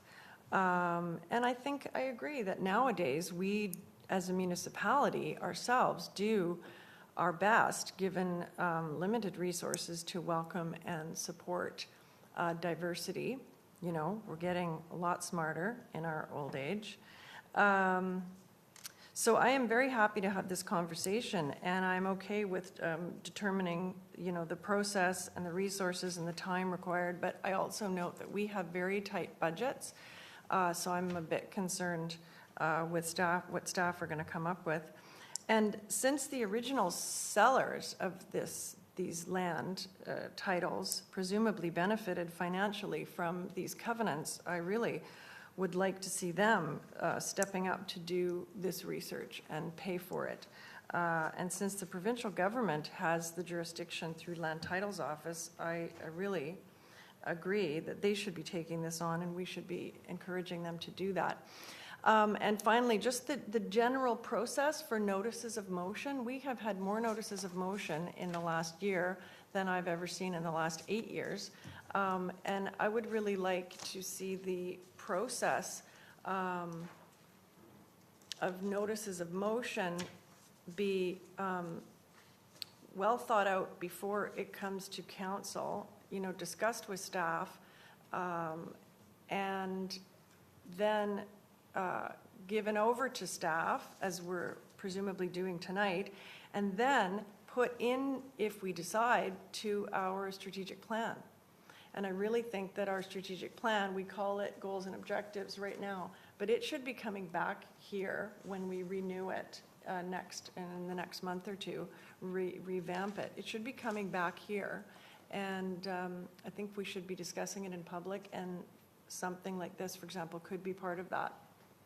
But I really think we need to start focusing our notices of motion into a strategic plan, because then it all gets dealt with in terms of the budget and staff workloads, et cetera.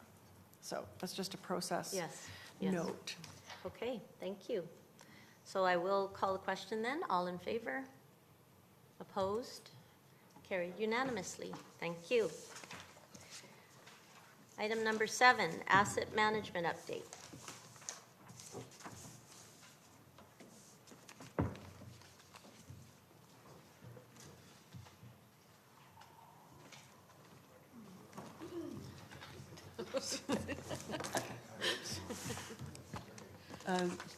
Your Worship, I just have a few remarks to make on the asset management update. There's no PowerPoint presentation. This is the 4th annual asset update brought to Council and the public. The district is responsible for over $1 billion in built assets or gray infrastructure, plus the natural capital assets providing the ecosystem services on which we all rely, which are worth many billions more. Since 2015, staff have compiled and continually updated an inventory of all the built assets, providing and refining estimates for the required 20-year investments to keep these at optimal service levels.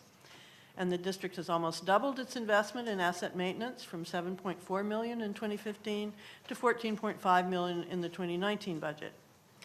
We are also aggressively tackling the deferred maintenance by identifying assets that were in poor condition, documenting their usage patterns, and coming up with appropriate replacement, retirement, or maintenance solutions for each asset, which are documented in the report. We are evaluating asset risk profiles, particularly for the engineered infrastructure assets, and are developing strategies to prioritize asset investments based on risk. We have done an inventory of the natural assets and are in the process of developing asset maintenance strategies for these assets. In 2020, we're working to respond to the declared climate emergency by greening the entire asset maintenance program, understanding that this means greatly accelerating efforts to move to electric vehicles and to enhance energy performance in municipal buildings, and that this may mean spending more upfront, which is why staff are recommending an additional 1% asset levy. And finally, we have quantified the district's deferred maintenance deficit at around $13 million. This deficit is essentially the result of asset investment failures in past years, which leave the district with suboptimal assets which are actually more expensive to maintain. Staff have developed a number of strategies to eliminate this deficit, and so included in this year's budget request is a request to use $5.5 million in funds currently held in the district's endowment fund, and to repay these funds with an additional 0.5% asset levy. If this is supported, along with the 1% levy for greening, the district should be able to replace all of its deficient assets with greener, better performing ones and eliminate the maintenance deficit, along with gaining better operational performance for the future. Thank you, Your Worship. Thank you. Councillor Wong. Thank you, Your Worship. Ms. Gordon, I had a few questions. I was wondering, I certainly see the plan you had going from 2015 to 2019 in terms of incremental steps to get us to where we are. Is there another plan going forward, another 5-10-year plan that also similarly does increments? Your Worship, the 20-year investment plan for the asset is updated each and every year. But our projections show that the level that the asset levy is at now would be sufficient, so we do not have to keep adding 1% every year. But this year we have included a special request for two reasons. One is to deal with the deferred maintenance, which is when we look at our 20-year investment plan, $14.5 million is the average that we need, but we always have this bump in year 1 and year 2. That is the deferred maintenance.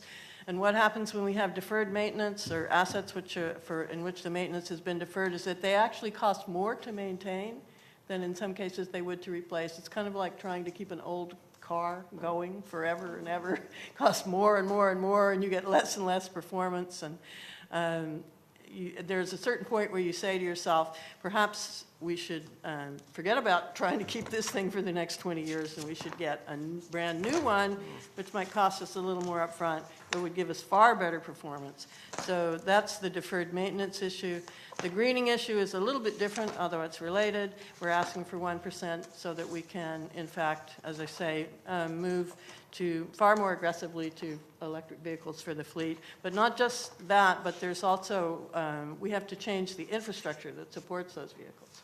So we're doing studies to find out whether, in fact, we have the electrical capacity for the vehicles, because right now that's not the way we're set up to operate.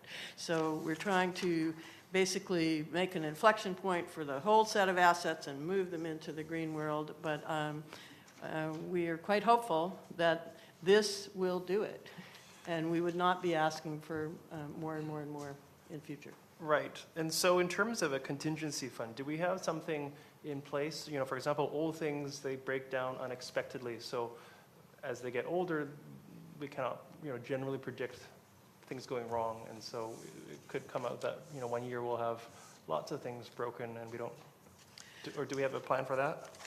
Your Worship, through you to Councillor Wong, because we are doing these updates of the entire list of assets every 20 years, we are fairly familiar with what is going on with the assets.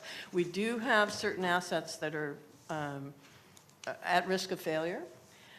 We have our asset levy reserves. We always do have a certain balance in those reserves, and if we do have catastrophic asset failure, we could certainly come before council and ask to take some of that contingency money, if you will, in order to deal with that.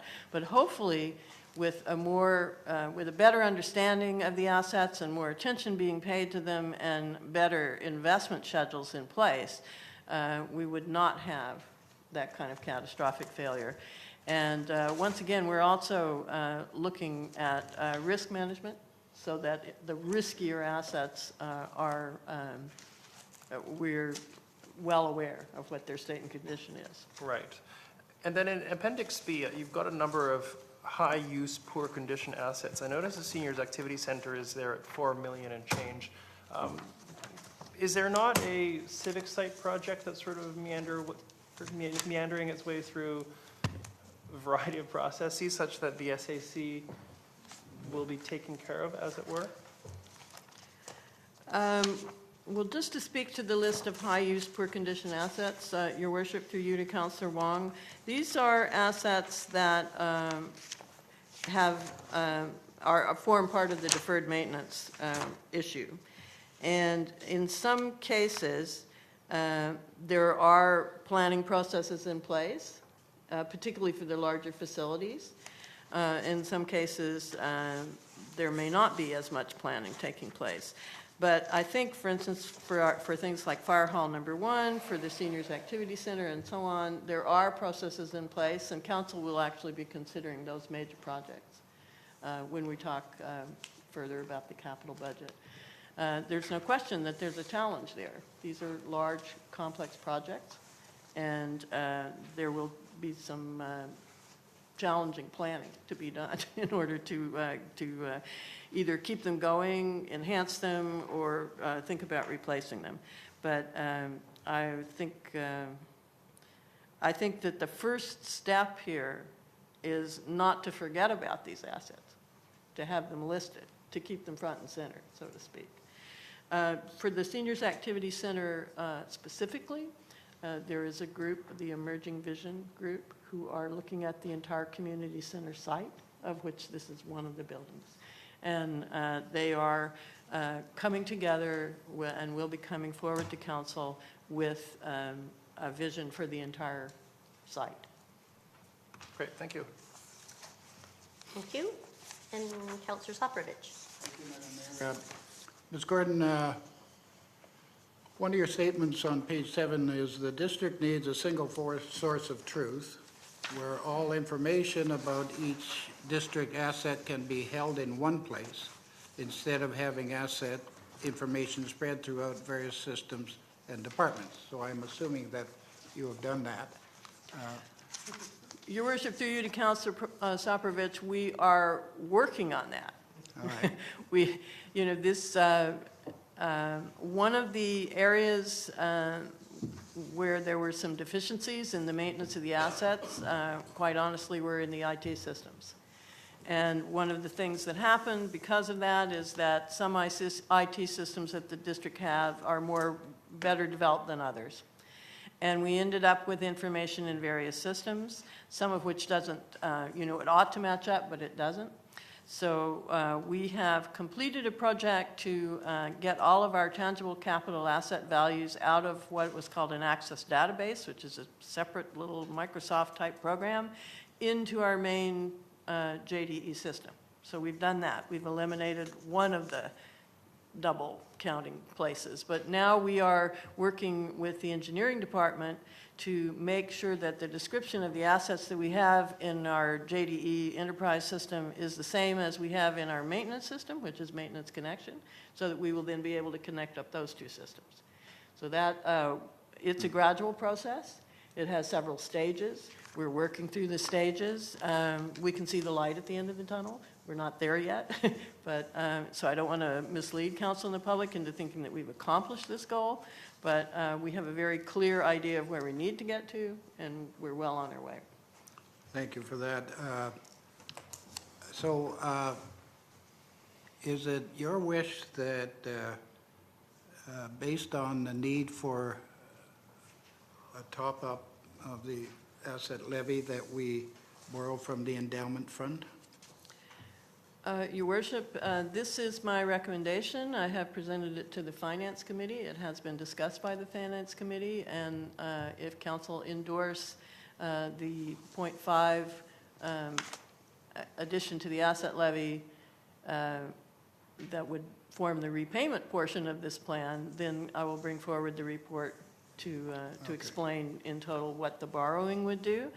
The fact of the matter is you cannot borrow money unless you have a way to pay it back. So that's the first step, and we will see if the public and council feel that's supportable. If in fact that be the case, one wonders whether that the spikes needed to cover that with the added income, whether that's just like putting your finger in a dike, that we'd be needing more year after year after year. Councillor Soprovich,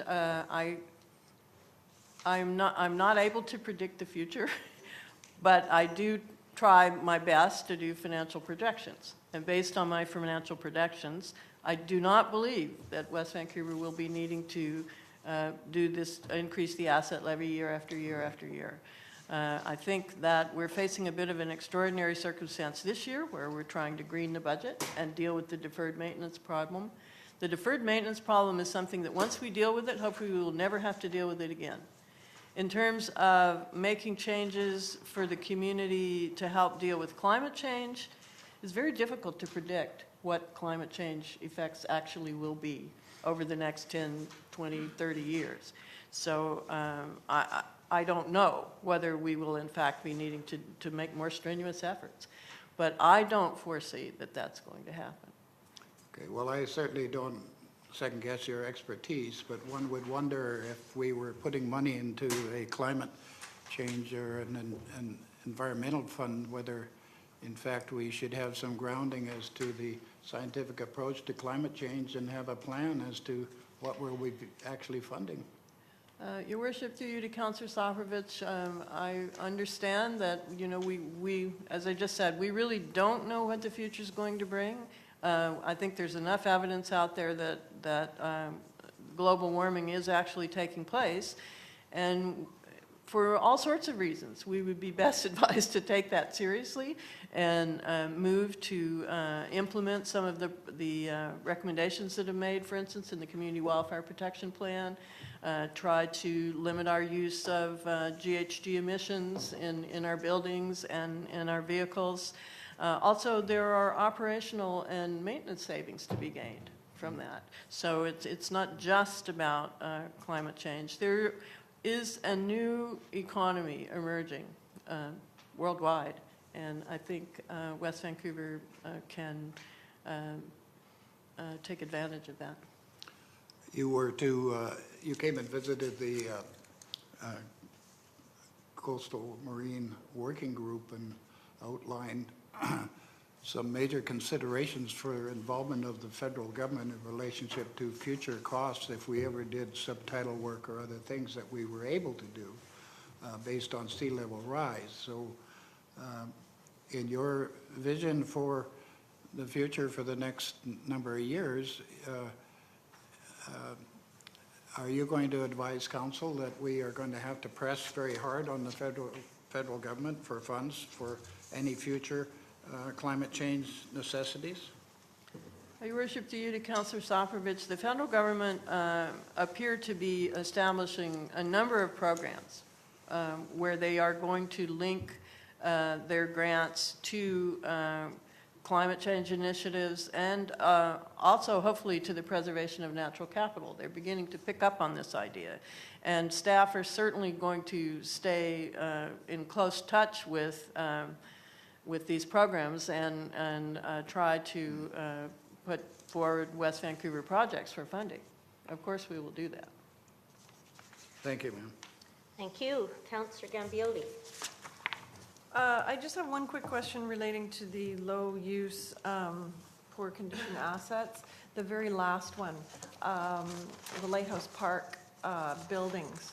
And when I read that, I think of the issue of the Navijack House and the issue of the Nature House, and I sort of see the synergy between the programming that's done at Lighthouse Park and the theoretical programming that would be done at a Nature House. And I just wonder if is there any kind of a synergy that staff have thought about in, you know, decommissioning the ones in Lighthouse Park, which I know for a fact, you know, they're utilized, but not really at optimum, right? You said low use. So anyway, just wonder if there's a synergy there in terms of saving money in our budget over the next 20 years and putting it into the idea of the Nature House, for example. Your Worship, through you to Councillor Gambioli, the buildings in Lighthouse Park are actually, Lighthouse Park, as we know, is on, it does not belong to the district. It is leased from the federal government. And part of the lease says that the district will maintain the buildings that are in the park. So that is where we have the obligation to do maintenance to these buildings. But it doesn't seem reasonable to invest more than what would be required to keep the buildings in reasonable condition. In other words, to, for instance, create a nature house there, because in fact, we really don't know whether in fact after 2026 that will be available. It might be something that just ended up being dismantled or taken over. So we really have put this in here because we have to acknowledge our obligation to take care of those buildings. But beyond that, we're not recommending that anything additional be done. Good, thank you. And we have one speaker signed up, Therese Reinsch. It shouldn't. Thank you. It's Therese Reinsch, West Vancouver. Thank you, Mayor and Council. I would concur that the district should stop looking at assets on a one-at-a-time basis and adopt a more comprehensive approach, which would surely be a more progressive approach. Much of this excellent report can be seen through the lens of our climate emergency, a term which seems to have been adopted by most everyone, but which has a number of interpretations to suit the objectives of the person using it, much like the OCP, I've noticed. I would like to refer to Ms. Gordon's report specifically to section 7.5.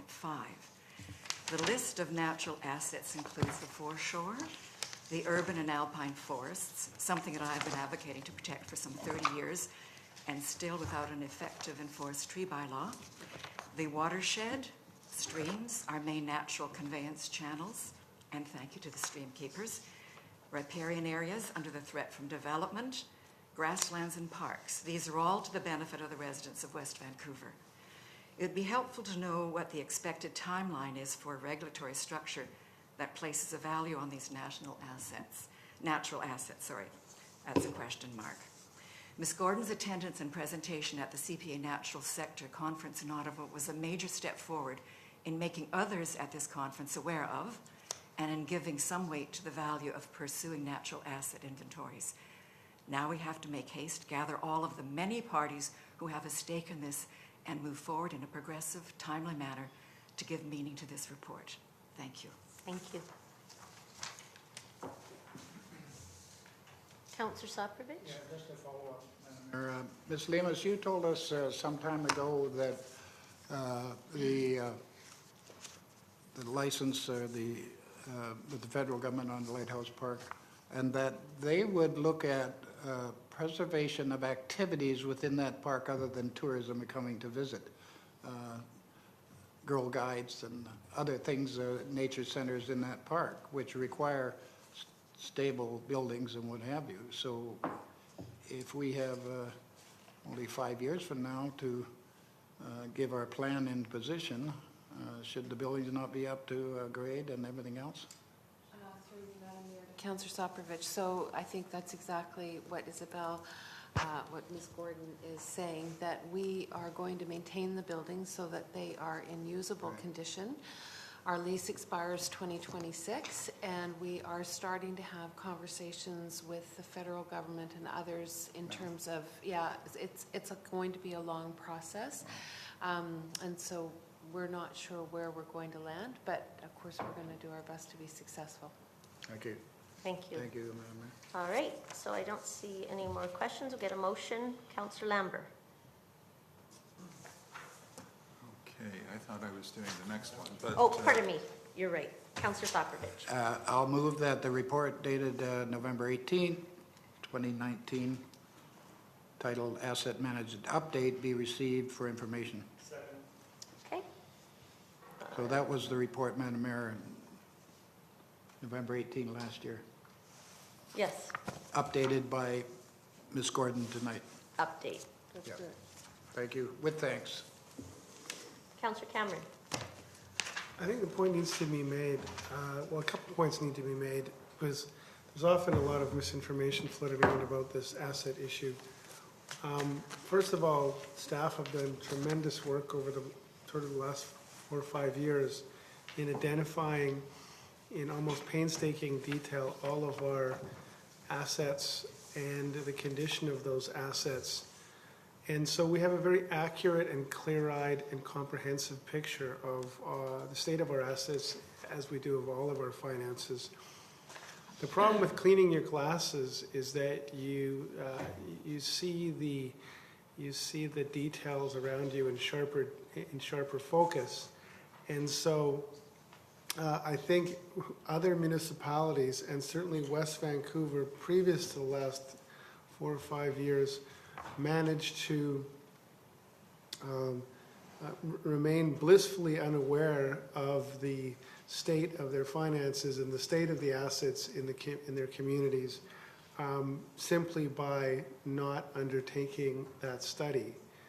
So what is described in alarmist tones by some is actually a district that is, generally speaking, in good financial order and has very minimal I think, problems in comparison with other municipalities. I think that other municipalities, have huge infrastructure deficits that are coming down the pipe that are going to catch them unawares and cause problems in future. We know exactly what's coming down the pipe, literally and figuratively. We are planning for it. We have some aging infrastructure. We have a very limited tax base.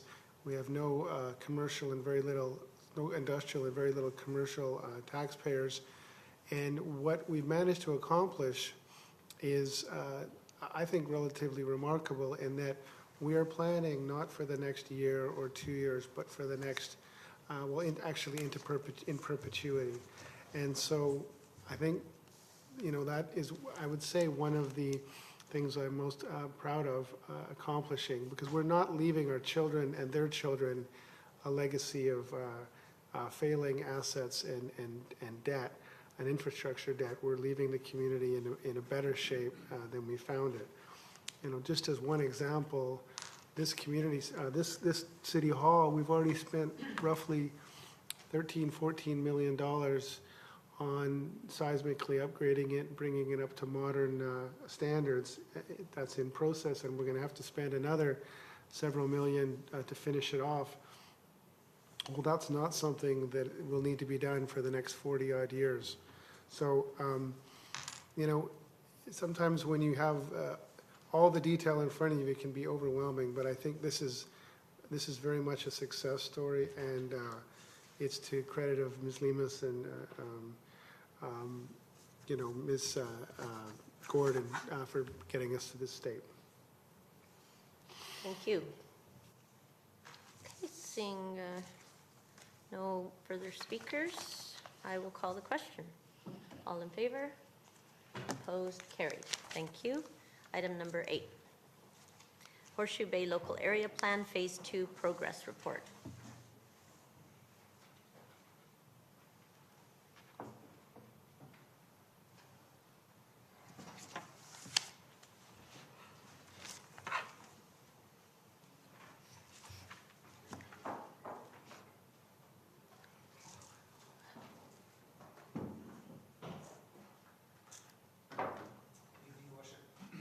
Of Council. So I'll be speaking to item number 8, and the intent of this is to update Council on Phase 2 of the Horseshoe Bay Local Area Plan and at the same time seek direction to proceed to Phase 3. 3 parts to the presentation. First, briefly, I'll provide an overview of what took place during Phase 2. The more substantive portion of the presentation relates to what actually occurred in Phase 2 and how we went about planning with the community and the key findings we took from that engagement. And thirdly, I'll conclude with a recommended next step, which will be to proceed to Phase 3. So in terms of an engagement overview, as Council will recall, we are proceeding with this LAP in accordance with approved terms of reference. Phase 1 was titled Vision and consisted of working with the community to understand their perspectives, what works well today in Horseshoe Bay, what could make it better, and it concluded with Council being presented with a vision and 12 working planning and design principles to take us to the next step, which was Phase 2. Phase 2 involved looking at options with the community, and we're now at the midpoint and consistent with the terms of reference. We're checking in between each phase to update Council on work to date and also seek direction moving forward. So a big part of this is working with the community, so that's both staff pulling from their local knowledge and also wanting to maintain their awareness so they can participate. So I won't read all the forms we've used to make sure people are aware, but they include mail-outs. They include using social media, print media, and also going to where people are already meeting. So there's stakeholder groups, whether it's BC Ferries, parent advisory committees, business associations, and so on. And also we formed in phase one an advisory roundtable consisting of local and district-wide stakeholders who are related to the Bay, and we had 2 meetings with that group, using them as a sounding board. The first meeting was to use them in a generative way to actually create and nuance the options we wanted to take out to the wider public, and then we met with them more recently to debrief on what we heard from that engagement. Another important strand of this has been working with our younger residents. We began this in phase one and continued into phase two. So this was a collaboration between planning, our youth services division, and the local school, working in particular with grades 6 and 7. And there's some examples of some of the products that came out of those sessions. And then the deeper dive, if you like, hosting 5 workshops in late October last year. And the intent here was to really kind of break people into smaller groups. There were never more than around 6 or 7 people at the table, and allowing them to wade through with each other in a friendly environment where we can kind of go deeper by having those more intimate, smaller spaces where people can really express what they're thinking, and together generated 1,500 pieces of input on the conceptual options that we presented to them. So that's a brief overview of what we did. In terms of who we're reaching, we're trying to track this throughout so council's aware of who's participating. So the first chart there, it's very much local. 97% of people who participated live or work in the Bay or close by in other western neighborhoods, with a modest participation from people who aren't directly associated with the area. Then in terms of demographics, fairly broad. Obviously doing youth engagement really allows us to sort of capture the younger folks, but good representation of all the age groups participated. So in terms of what council has in the written report, there is an Appendix A, which is a reasonably lengthy document which tries to summarize everything we took from those various types of engagement events. There is also a full transcript online, so we are looking to work transparently with the community as we move through this process. But obviously, in saying that, I want to flag, there are a range of opinions. We're making no claim to unanimity or our ability to capture that. But what we have put into the report, and they're named building blocks in the report to councillors, we're proposing them as a way forward. We think they balance what we've heard, the different ranges of opinions, but also tying that to sound planning and doing it in a way which allows us and council and the community to move forward with flexibility into the subsequent phases 3 and 4. So the more substantive piece here, I'll be running council through what we actually did and some of the key findings we took from those conversations with the community. So they were based around 3 preliminary options, and they're named at the top there: Anchors and Ripples, Back to the Future, and Royal Entry. And all of these sought to respond to the existing conditions, the site, if you like, the geography of the Bay, and using the vision and the principles we took from phase 1 to guide the preparation of these options. A couple of things to stress: they are very high level, they're conceptual, that's appropriate in phase 2. They're the first attempt to turn that vision into something which could be used to arrange land use, new buildings, new public realm improvements. And the second thing to stress is that they're not mutually exclusive. So it wasn't a case of a Goldilocks exercise where people had to choose one option. We didn't want to put people in that false position. So they were not asked to pick something. The intent was really to understand what was good, bad, could be improved from all of those options, recognizing that there should be a range of opinion, and the intent really was to frame that conversation. So the overriding question, if you like, was seeking from the community to understand what were the ideas in any of the options that are worth moving forward with, and how? How can we make them better? How can we shift them? How can we shape them?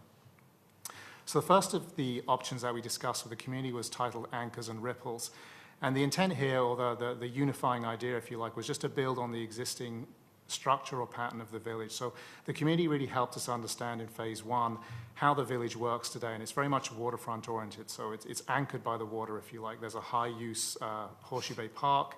There's a ferry terminal on the water, and we're currently in the process of having significant revitalization with the Sewell's Landing development. So it's anchored by the waterfront, and then it ripples out. So we then have a commercial core where the shops and services are located. That's surrounded by a duplex area, and that transitions downwards into a single-family area. And then right at the back of the village, you have Tantalus Park, almost bookending it in the same way the Horseshoe Bay Park bookends it on the waterfront. But again, it's rippled down in intensity. Tantalus Park is relatively low usage, relatively underutilized, whereas obviously the waterfront is a high destination. So taking that as the existing structure, we created an option where we could discuss with the community ways to build on that. So one idea was to add an anchor, so to create a new kind of gathering space, something we heard was important to the community, but bring it more into the village center. The second was to add more ripples. So right now, it's pretty much 50% duplex and single family. So are there other kinds of housing we can introduce as we ripple out from the core? And the third idea was to really link one of the key existing anchors, recognizing that BC Ferries do have plans to redevelop their terminal. It's the site of 8 million foot passengers a year. So how can we bring some of that energy into the village? So the first part of that, what did we hear about this idea of adding an anchor, some kind of new central gathering space? So we heard that people did recognize the benefits, that it would bring people away from the waterfront into the village, maybe participate in some of the local shops and services there. We did also hear other ideas that it could be smaller, or it perhaps could be a temporary space for temporary programming, whether that's farmers markets or those kinds of things. There wasn't necessarily clear consensus on where a new gathering space should be located. Some suggested put it by the terminal or just stick with the waterfront. But we did hear that a new plaza should be off-street. So the thumbnail image there suggested something using all four corners of the Bruce and Royal intersection. What we heard was that really we should keep it off-street, not create any conflict between pedestrians and vehicles, and make it attractive and usable all year round, which really would mean the eastern side of the street, which would be the sunny side of the street for the solar access. And what we heard, and we heard this often through many of these options, was that people want to see what this looks like. So in terms of the building block and how we're looking to move forward with this, I think we're taking from that it's probably not an anchor plaza, but it could be something like a smaller village square, perhaps something as simple as an L-shaped building with active retail that allows a new space to sit outside, have coffee, and potentially meet people. Another aspect in this option was adding more ripples, so increasing housing diversity. Similar to other conversations on housing in the district, we heard that, yes, this is very much wanted. And here we're talking about in the residential area, so as the graphic illustrates, it's those lower density forms, townhouses, triplexes, the infill in the missing middle that people have shown previous desire to see land in the district. And this is for different people of different ages, and do it in a way that meets the current character. In terms of the design side of that, there was an interest in finding a balance, so concentrating in the core and lowering outwards, but also recognizing it's a basin, and some sites on the edges at the lower end of the basin could be where it makes sense to see taller buildings. I want to acknowledge that there were some people who did oppose any and all change, but I want to acknowledge that they were not the majority, and if I was going to try to characterize the majority, it's that they do want to see these kinds of changes, but they want to participate in shaping them in terms of how these changes land in their community. So the takeaway, the building block, if you like, is that we need to fine-tune in Phase 3 exactly what goes where. So we need to define the commercial core, then a townhouse area, and then transition to what we're suggesting would be called a multiplex area. That's where there could be the duplexes, the triplexes, maybe duplexes with coach houses, those kinds of infill uses. Then the final aspect of this initial option was about linking the anchor, so how we can integrate the ferry terminal, recognizing it's going to redevelop on BC Ferry's side, but what can we do on the district jurisdiction lands to the west of it? There was a very clear support on this, on questions around this about getting a stronger interface, how we could use development here. It's really now a sea of surface parking, so somewhere where we could put new mixed-use development, really improve the public realm and bring people who are using the terminal into the village with something attractive, potentially a grocery store, public art, underground parking, and stepping back the upper stories. So this, I think we heard, more clearly that we should proceed with this, but again, flesh it out and perhaps study whether this is where a grocery store, which is very much wanted, could be located in the village. So the second option we called Back to the Future. And here the idea that was tying it together was, again, responding to Phase 1, where we heard that the local history really matters to people's sense of place. So we wanted to go back to some things that perhaps used to exist in Horseshoe Bay or ideas that have been discussed previously but not acted on. So the aspects which comprise this option, one was the idea that we could switch parks, and that's obviously making very short language out of something which would be a bigger process. But the district has an existing policy. It's in the current OCP. It was in the previous one that there's acknowledging the desire to acquire Tyee Point or Madrona Ridge. Similarly, back in the 1970s, the idea that we could develop portions of Tantalus Park or all of Tantalus Park was discussed. So in kind of going back to the future, but going back to the past, but also trying to shape it into the future, there might be a mechanism where we can tie these things so that we're going after the land that we want to see in Tyee Point become the districts, but also tie it to a funding mechanism by opening up the possibility of developing Tantalus Park. Another thing from the past, and people familiar with the Bay will know this, there's 9 existing cottages at the lower end of Nelson, which are the reminder of how things used to be in the 1910s and 20s. 9 colourful cottages that still exist. And the idea that maybe this is something people want to not only preserve in that site, but expand as a kind of housing. So, back in the day, we would have called these cottages, and is there something similar with what's currently being discussed in planning circles as tiny houses? Is there a way to have, almost sort of small coach house type developments coexist several on a single lot?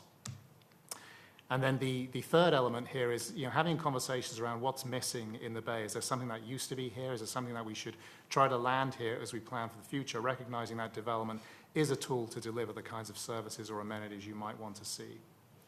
So what we heard with respect to this option, the idea of the park switch, there was very strong desire that we should indeed try to acquire Tyee Point Park, or create Tyee Point Park, if you like, and that it's a reasonable trade-off in terms of the relative benefit of that versus Tantalus Park.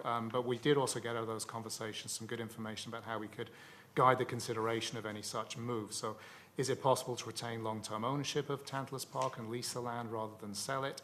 Is there a way to keep some of the portions of Tantalus Park, whether that be for trails, dog walking, or a playground? And then guidance around how we got to work with the slope. It's a very steep area, manage traffic, and then really explore a range of housing. And that, that could include affordable housing or rental housing, but within that understanding, it being clear that if we were to pursue this, we want to make sure we dispose of the land for housing in a way that generates sufficient money so that we can indeed acquire Tyee Point Park as the trade-off. So in terms of how we're suggesting we move forward with that, I think it's an if. I think this will be a longer process than the LAP, but if there's a way to keep some park, get some new housing, and kind of lay out at the LAP level how that might work in terms of the order of magnitude of development and what might make sense there, then this is something we could proceed with or continue to explore. In terms of living smaller, very popular, the idea of having more cottage-type housing. There's a graphic there that shows the kind of mix of colors and the different smaller housing that could be provided there. So, those that do support it agree that adding this kind of unit could make sense, and to do so we would have to accept reducing the off-street parking. Others did raise concerns about parking and traffic, whereas others in the community see that we should be planning for a less car-reliant future. And then again, others suggested, in fact, we should be looking at higher density on Nelson, whether that's row houses, townhouses, and so on. So, again, I think it's given us feedback for how we think we want to proceed, what we want to test here. So is it viable? What would the implications be in terms of the economics? Is this something that would pencil out as a form of development? Is it something where we can manage the parking? And then how do we manage the interface between Nelson, which really fronts down into the village, and Wellington, which looks across the street to the other side? In terms of getting amenities, so how can we use development as a tool to deliver what we want? Most people did support the idea of having site-specific height increases to incentivize things they want to see in their community. They gave us also some suggestions for where that might go. So those locations where, because of the slope and the interface, it makes more sense. So, for example, adjacent to the ferry on Keith Road, where there's less sensitivity and it's at the bottom of the hill. We also heard the kinds of things that people want to see through development. So a grocery store floated to the top, as it did in Phase 1. And also, want to acknowledge that some people did not want to support any increases in height for any amenities or services.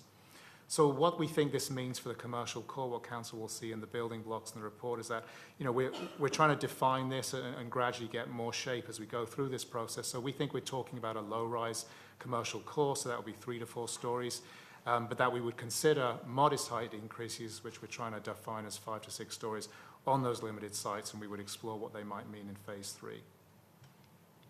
Then the third and final option was called Royal Entry, and this was really responding to some of the comments we heard in Phase 1 about there being weak entries right now to the village. So whether you're going down on foot or by car along Royal, or you're entering as a foot passenger from the ferry terminal, that it's often an underwhelming experience. It's not legible, and it doesn't necessarily make the best first impression.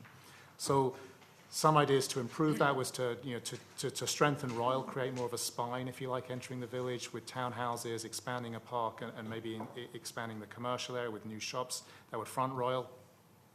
Completing the high street right now, Bay Street is the main waterfront-facing retail street, obviously, and then Sewell's is under redevelopment. But there's, I think it's 8 single-family and duplex lot that will separate those. So as we plan for the future, does it make sense to have that kind of gapped tooth high street, if you like, or should we really be thinking of a land use change there? And then the final aspect, really improve the lanes. The lanes are the east-west connectors. The blocks are actually longer east-west. So is this a place where we can show a little bit of love, make them more attractive places to walk and better places to shop? So in terms of the grand entrance, there's perhaps more information on this little thumbnail icon than the others. But the orange area is where we suggested we could add townhouses. I think there was support for townhousing as a housing form. But there was discussion around where it makes sense. We went into the option suggesting a kind of north-south organization of townhouses along Royal. People have asked us to look also at east-west. So, for example, looking at front townhouses fronting Douglas.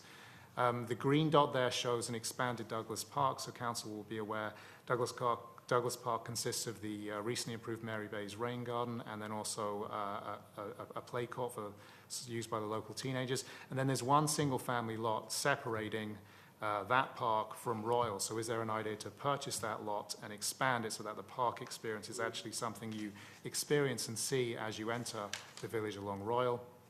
Again, we heard this was positive, but to keep in mind that this is a park that's within the residential area. It's serving the local community, not the visitors, in contrast to, for example, the waterfront park.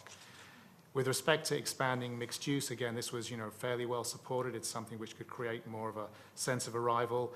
But as we look at that and changing the park and so on, just manage how the interface between the residential and commercial areas work together. So, really, I think what we took from that is perhaps less of a grand entrance and more of a friendly village arrival, so that we don't dissipate the commercial core too far south, and we also don't sort of disrespect the residential area that we start to enter once we go south of Douglas. The second aspect of this option, so completing the high street, connecting a new terminal with a development at Sewells by having continuous waterfront-facing retail. This is something which made sense to people. It's a long-term vision.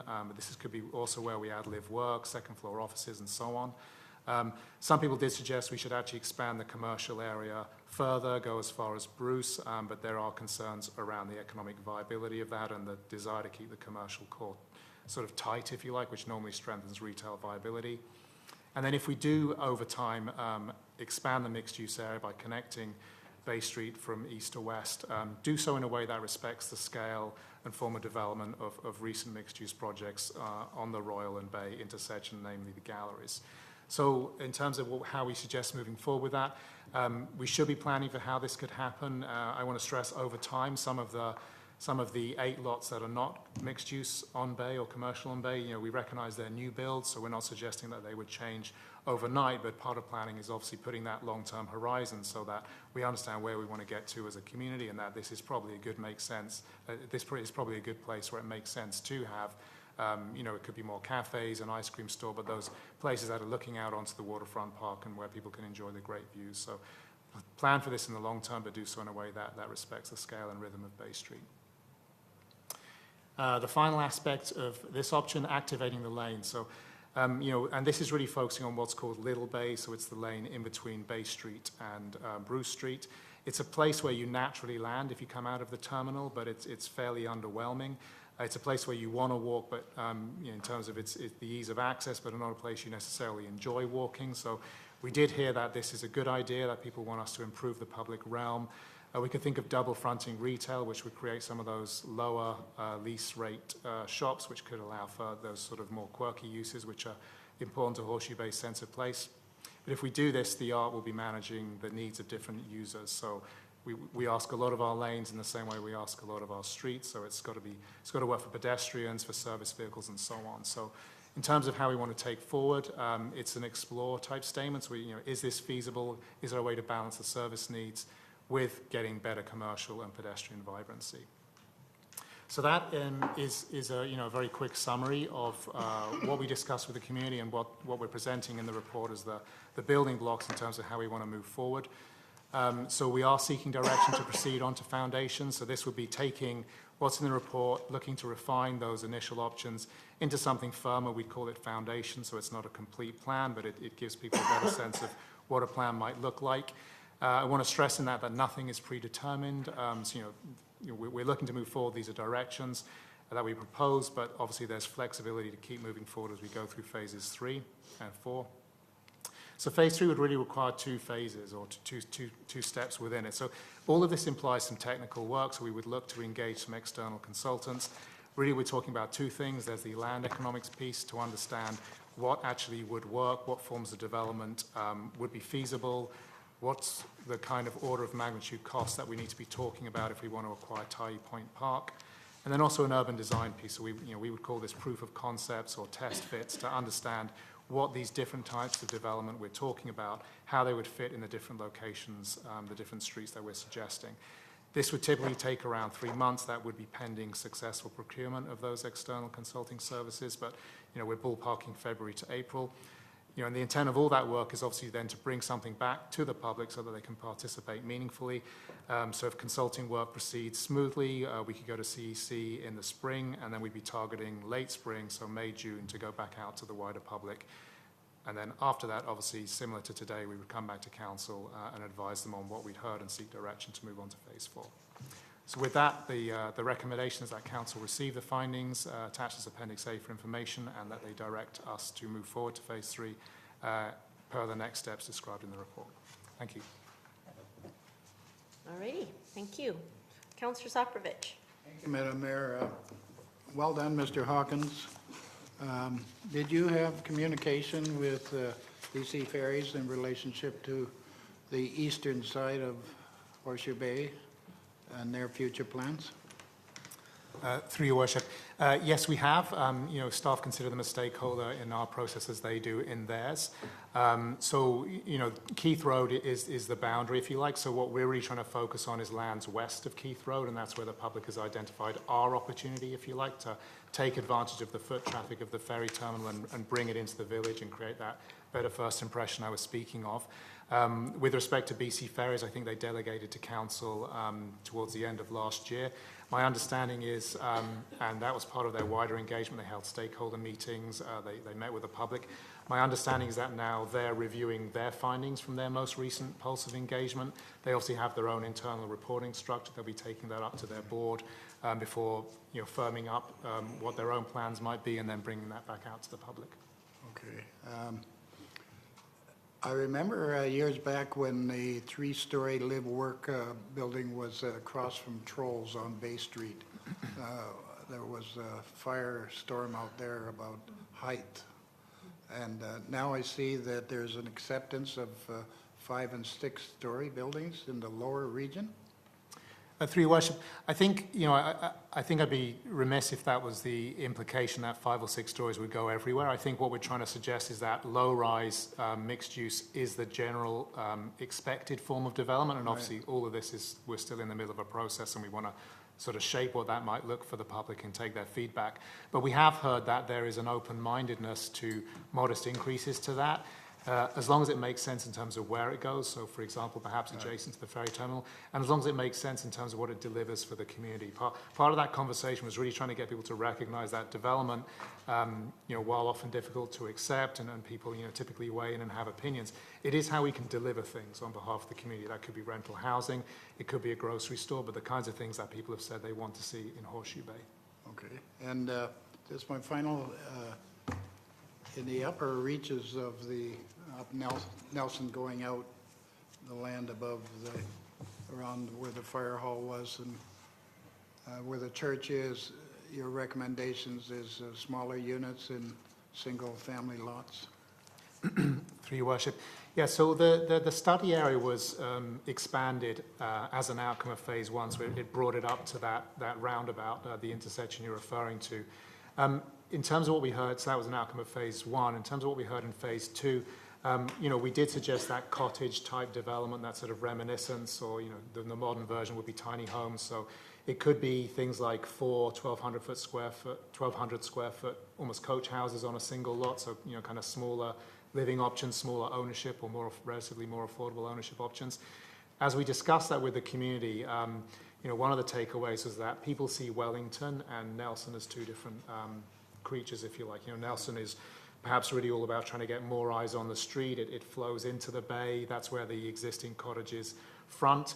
Whereas Wellington, the streets are dressing away from the bay, and that using the rear lot line between those two streets is what's being suggested as that transition. So Wellington, based on the report to council, and obviously recognizing we're in the middle of a process and all this is subject to change, and we want to build in flexibility as we keep having these conversations with the community.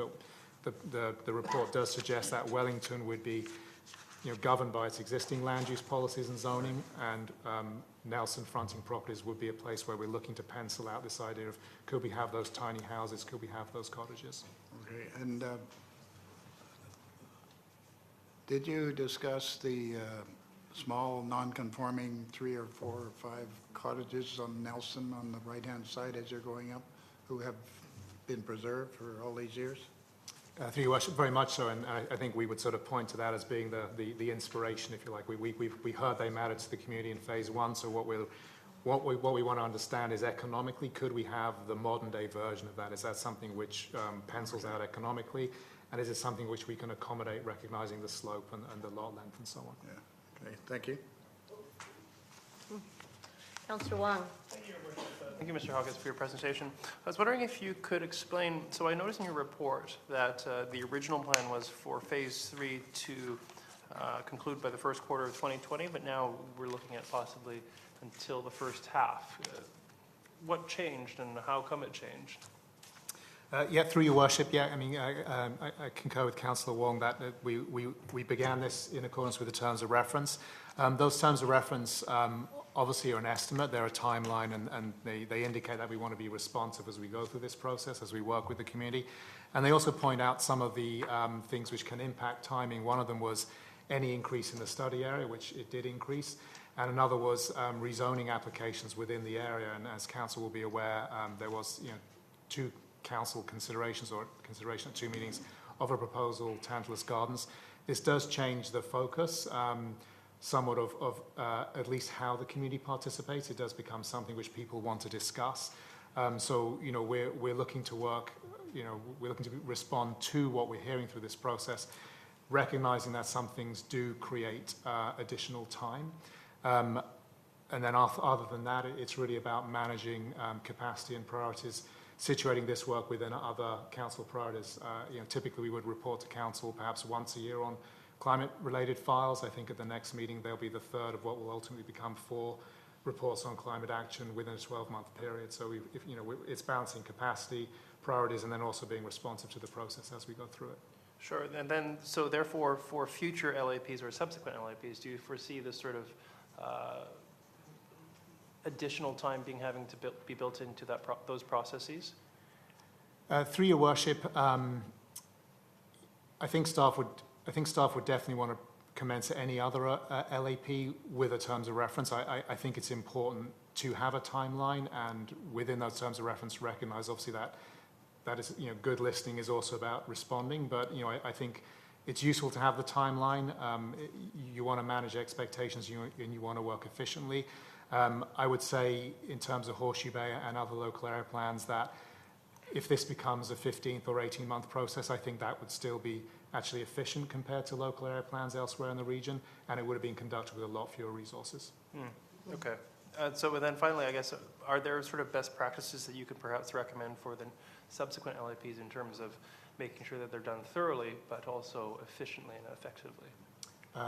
Through your worship, yes, I think that's very much incumbent on staff to learn as we go through this process. West Vancouver does not have a history of local area planning. Your planning staff have an extensive history of doing that elsewhere, so I think doing one in West Vancouver and understanding the speed at which a community can move will be informative of us, and it will help staff provide council with suggested terms of reference for future LAPs. Great, thank you. Councillor Thompson. Yeah, just a few questions around pending developments. And you mentioned one, Tantalus Gardens. Given that you're hoping to wrap this up around June, when would you recommend an applicant like that come forward again for discussion? And how are you directing them to do so? Through your worship. So, the focus very much is on an area plan, and council, on 2 occasions, staff recommended first reading of that proposal. On the first occasion, council chose to defer it. On the second occasion, council chose to defeat it.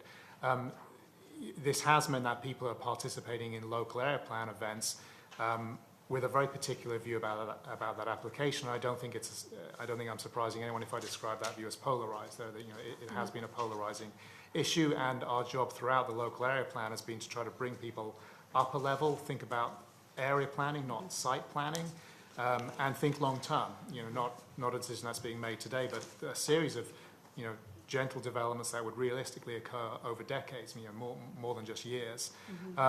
So that's been something we've tried to manage through this process in terms of the local area plan, and recognizing council having it been before council twice, staff's assumption working forward is that this is about area planning. We should respect the local area plan running to its conclusion, and that should provide the land use guidance for any relevant applications without picking on one in particular. So if you go through this process and through discussions, I imagine that project is on conversation. If they don't feel it's suitable, would you direct the developers accordingly? Through your worship, absolutely, but that direction can only really come at the end of this process. Yeah. Council has the OCP in place. That provided council the policy to make that decision. On 2 occasions, that decision wasn't made. I think it would be disingenuous for staff to run a local area plan process, the outcome of which was exactly what was proposed and was already defeated. I think that would be confusing for the public and would create a feeling of bad faith. So absolutely, we'd advise the applicant. We can only advise the applicant based on where we are in the process. And all of these building blocks, like I said, they're flexible. They're almost the Lego bricks. They're not the sort of built structure. They're the kinds of things we want to use as potential tools. We find out more in phase 3, and council will consider adopting something in phase 4. Okay. Are you or have you done any consultation with Bowen Island residents? Only those that are indirectly active through their use of the ferry terminal or membership in other stakeholder groups. Are they part of your working group? Of the roundtable, through your worship, no, they are not. No, okay. And what sort of monitoring have you done around service vehicles and commercial vehicles in particularly Little Bay Lane? Sorry, I missed the first part. What sort of monitoring have you done of the usage of commercial and service vehicles on the laneways, particularly Little Bay? Through your worship, we have not conducted specific surveys of that kind of vehicle usage beyond what's aware through the Transportation Department in terms of general parking utilization and so on. Okay, thank you. Any other questions, Councillor, for Mr. Hawkins? I do. Okay, Councillor Lambert. Thank you very much. It's a good report. Great deal of work done in phase 2, very positive, moving in the right direction. I think you're well placed to have a very successful phase 3. Now, with phase 3, you essentially talk about it in 2 parts. There's a technical part with the land economics and the urban design. So for doing that exercise, do you anticipate having any public consultation or engagement in that part of it, or is it your intention to let the experts do enough work that there is something then to share with the public for input? Through your worship, generally the latter. What we're really trying to do here is take what we've heard. We have to draw some interim conclusions, and then I think what the public wants to see is something more detail so that they can comment. A lot of the feedback we heard on the options or different elements within each option with that, yeah, that could make sense, but show us what it might mean. So I think that, there is a piece of work to be done before we engage. I think the one exception to that perhaps is using that roundtable who, we've defined their role as a sounding board. So maybe there's a 75% draft of some of those pieces that is taken to that group so that we can understand how is this tracking? What do you think the local response might be? How could it be improved? And then it will be the 100% draft that was taken out to the wider public engagement. Good. Thank you for that clarification. I actually had a similar question because I know you went through it a little quickly, but so is that analysis, part 3 analysis, and the hiring of a consultant to determine, for example, this idea of 1,200 square foot cottages, they would be looking at the economic feasibility of that kind of model. Is that what you're saying? To your worship, yeah, so to use that as one example, I think there'd be two pieces. There'd be the economic piece and the design piece. So the economic piece would look at recognizing someone could, under zoning, without needing any permission from council, could build a single-family house, say, on one of those lots. What's the inducement needed to turn that into, it could be 4 1,200 square foot coach houses, or it could be one 1,800 square foot tiny house and two 1,500 square foot tiny houses, whatever it might be. What's the level of square footage and the number of those buildings that would make it make sense economically, so that it actually happens, that we're planning for a reason, we're not just planning to create paper documents. And then also, what's the design piece of that? How many of those units could reasonably be accommodated while managing things like setbacks, how it fronts the street, how we can reduce parking while still providing some parking, and so on. So it's testing out the economics and the design fit so that the public has a better opportunity, recognizing that in phase 2 we heard there's an interest in exploring it, provide some of that work so that when they then ask their opinion in phase 3, whether they think that does make sense or where it might make sense, and so on. So, 2 more questions. Would that analysis also be looking at what FAR is required to support this development? Correct, Your Worship. And what was I saw in the slides, definitely a bias against fourplexes. We saw row houses and duplexes and threeplexes, but not fourplexes. Where is that coming from? It's coming from the community, Your Worship. In terms of why the fourplex, I think the simple answer would be that a duplex with 2 basement suites is a fourplex, and that we're looking for variety. Okay, and I think this is a really good test run, in a sense that, our next area is going to be the Ambleside area. And so I encourage council, and I'll be thinking about how this rolls out in the process on a relatively contained area. I know we did the local area plan for the Taylor Way Marine Drive corridor, but it's quite a different application because it's not in the middle of a neighborhood, and it's a lot of commercial and main drag and all that. So this is a real, I think, more comparable, say, to the local area plan that we'll have to do on a much larger scale for Ambleside. So it's interesting to see it roll out. So thanks very much for your good work. Councillor Cameron. So a couple of questions. Are the options sort of a la carte in phase 2 to be taken to phase 3, or are you going to refine each as a sort of a watertight compartment and take them through to their refinement, or are you thinking maybe you'll pull elements and create a mutt or a hybrid? I just don't. Sorry, that's a hybrid, an amalgam. So 3 words to Councillor Cameron. No, we won't be running with 3 options going forward. The 3 options were ways to structure multiple conversations, so everyone could, look at one thing, move around, look at another. The moving forward piece would be more singular, and it's structured through what's called the building blocks in the report to council. So it's taking all the things we heard from all the different options, trying to shift and shape them so that we can create a single draft plan, if you like. I mean, the foundations level is almost it's tying it together into, everything we heard, if we put it all on one plate, if you like, what does that look like? And then finding out whether people agree, disagree, or what their level of support or interest is. So that's actually more art than science. I mean, you're going to have to do a lot of sort of synthesizing in your brain to come up with how those pieces, because there's so many elements that are supported that are not, they're similar, but they're different. You know what I mean? Like, it just seems difficult to do. Through your worship, we recognise there's a chunk of work, and that a lot of that is technical work, but we're confident we can overlay those findings and use the building blocks in the report to prepare something that is digestible. Even so, you've done a great deal of outreach. How confident? It's still a relatively limited number of people who've really gotten their hands into this. How confident are you that the larger community what you're hearing reflects what the whole community thinks. I mean, this is one of these things, what kind of sample size is enough, but, you know, you have a sense of that. Through your worship, I would say that I have absolute confidence. If you wanted to participate, you could. So there's 700 postcards going out every time we do a pulse of engagement. There's only 300 households in this area. So, you know, you add that to all the district's media, the stakeholder groups that have huge listservs.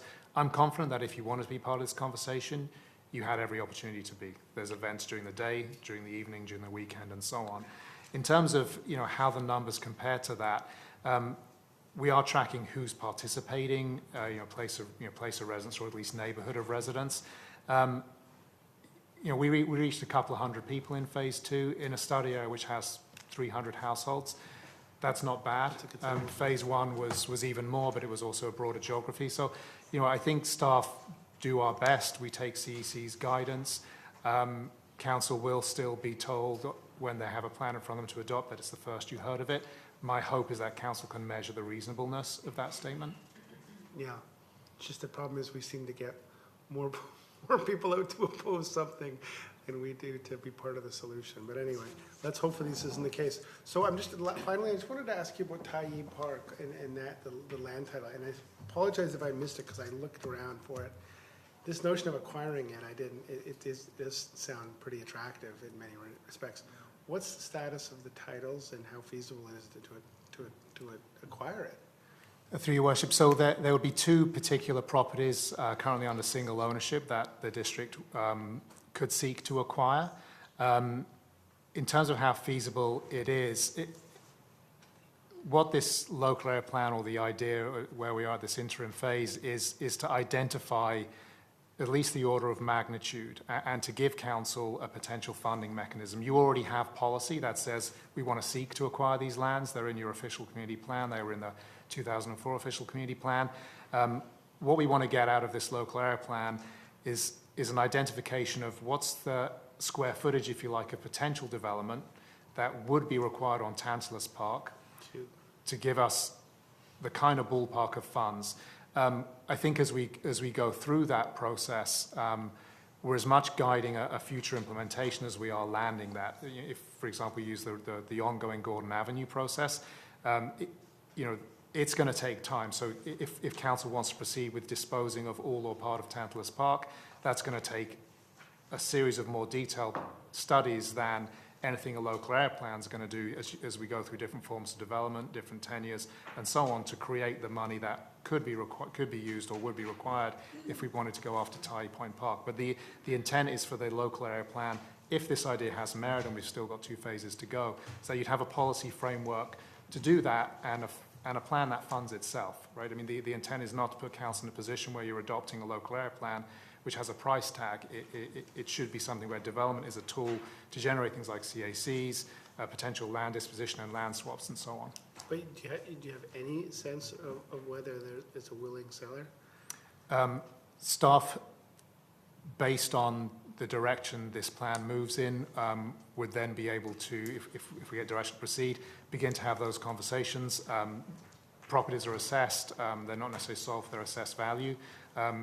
At a very high level, we think this could be feasible, but we're not looking to preemptively approach people. We want some sense of council's direction that kind of thing has merit. So the answer to my question is no, you don't have any sense. Okay. Okay. I don't see any other questions, so I'll get Councillor Lambert now to make the motion. Okay, thank you, Madam Mayor. Recommend that the Horseshoe Bay Local Area Plan Phase 2 Public Engagement Summary, attached as Appendix A to the report from the Manager of Community Planning and Sustainability dated January 6, 2020, be received for information. And it's one motion. It's one motion, I think. And staff be directed to proceed to Phase 3 of the Horseshoe Bay Local Area Plan process in accordance with the next steps outlined in this report. Thank you. Do you want to make any comments? Maybe just a supplementary comment to Councillor Cameron. I think that it was interesting to hear him query the 3 options, and your response in terms of using the building blocks to come up with sort of built form or three-dimensional solutions that the public can see. But within that, there, of course, I'm assuming, will be options as well too. I mean, I don't think that at this stage you're driving towards a singular option, and various development components aren't mutually exclusive necessarily. Is that correct? That's correct. We want to tie something together holistically as opposed to in three options, but within that there'll be flexibility, and people will have the opportunity to indicate how they could be improved or what their level of support is. Okay, thank you very much. Councillor Thompson? Do you want to speak, Councillor Zuckerberg? No, fine. Okay. I think you've done an excellent job, and I have a lot of confidence in the process. And to speak to Councillor Cameron's comment on, or query of, if you think you're reaching a good enough audience, it's exceptional. The amount of people they're reaching in the consultation, being down in Horseshoe Bay and basically a fishbowl with a revolving door, I hear and see so much about what's going on. It comes through my door, and it's positive. And to your point, not everybody's on board, but you've got a good range, and you seem to be hitting the nail on many things. I love the plaza idea and the circulation. With the local, you're really hitting it with the locals, and I'm glad to hear that you are engaging with Bowen, because it really is their second town centre, probably main town centre, where they come for their dentists and doctors, and would totally get behind a great grocery store there. And they're often hostage to the ferry, and I know to them, they spend a lot of time in my office because they're hostage to the ferries, that either going late or whatever, and the issues of school kids being held up there on a variety of reasons. They are very dependent on the functionality of Horseshoe Bay. So I would like to see a really, perhaps even going over there, or inviting Bowen Island to come and really have a fulsome engagement. And the other community that I'm not hearing much about is the actual transient community, who just commute through there, who sort of wave in their hour or two waiting for the next ferry and wave out. They're a huge part of the economy there during the summer especially. And I know in my office quite often they're coming in to ask to use office services like photocopy machines, telephones, computer, Wi-Fi, and it would be really great to have an office center down there for them. I think the post office used to have a photocopy machine and doesn't anymore. They love the liquor store. Just saying, where's the liquor store? But and the other thing I find that crosses my mind in the area is, I think what would be perfect there is a hostel, and something where where there's ferry workers could have a cheap sleep for a night, or just people stuck there for the night. It's a hub. More and more I'm seeing groups of young people coming out and doing adventure travel, heading somewhere else. And if they ever get stuck in Horseshoe Bay, or heavens make Horseshoe Bay a stop, a hostel would be just an awesome thing to have down there and well utilized. Nelson Street is interesting to me because in the summertime I scoot literally up Nelson Street, and that is an awkward street. I can't imagine densifying that anymore and creating kind of more traffic chaos. And that is the one that heads up from the village to the first roundabout, am I right? Just with the steep slope on this side, and then it's quite busy on the sidewalk. I wonder if you take note. And I know I've mentioned this to your engineering staff, but I cannot emphasize enough the chaos of the service and commercial vehicles. And I would highly recommend putting a time-lapse camera on there for a week and just watching the activity, because I would say in my 25-hour week, say in the 4 or 5 days that I sit there in a 4-hour period, I would see 12 to 2 dozen deliveries of big vehicles, and quite often they're there at the same time trying to weave around each other, pedestrians, single-use cars, things like that. So I will just re-emphasize that. But otherwise, I have total confidence in what you're doing and think you'll come up with a great result. Thank you. And I just wanted to add to that last comment. I've received feedback that you and your team are just doing a stellar job of translating their ideas and synthesizing them, and just coming back to them with the cohesive approach and obviously your planning background is very much appreciated. So thank you very much. I'm hearing really good things from the community. Okay, so we've got the motion on the floor, and I'll call the question. All in favor? Opposed? Carried. Moving on to item number 9. Council Committee's Overview, Framework, and Administration. Thank you, Madam Mayor, for the opportunity to present. I will be brief. Essentially, Legislative Services staff have been wanting to get a report in front of council and the community that kind of looks at how the district's council committee's system functions and what the structures are like and what the role of all the different parties are. The district's council committee structure was essentially set in place in 2001 when council approved the general council committee's policy. It was amended twice in 03 and 05 and hasn't been touched since. Fast forwarding ahead about 15 years, the introduction of the council committee's procedure bylaw was kind of the most recent framework document, and portions of that have superseded a lot of the procedural rules that were previously contained in the old council procedure bylaw and in this policy document. One of the things staff have pledged to do in our previous report to you in November was to rewrite the council committee's policy. So we'll be bringing that forward in the new year. In addition to kind of that framework, this report also just provides an overview of the role that council and divisional staff and subject matter experts and legislative services staff play in the administration and functioning of our committees, and as well speaks to kind of the administrative efforts that legislative services provides in supporting committees on a kind of a day-to-day basis. So that's my quick summary. I'm happy to take any questions, and otherwise I'm done. Thank you. All right. Any questions, council? No? We do have one speaker signed up. Ms. Reynolds, if you'd like to come forward.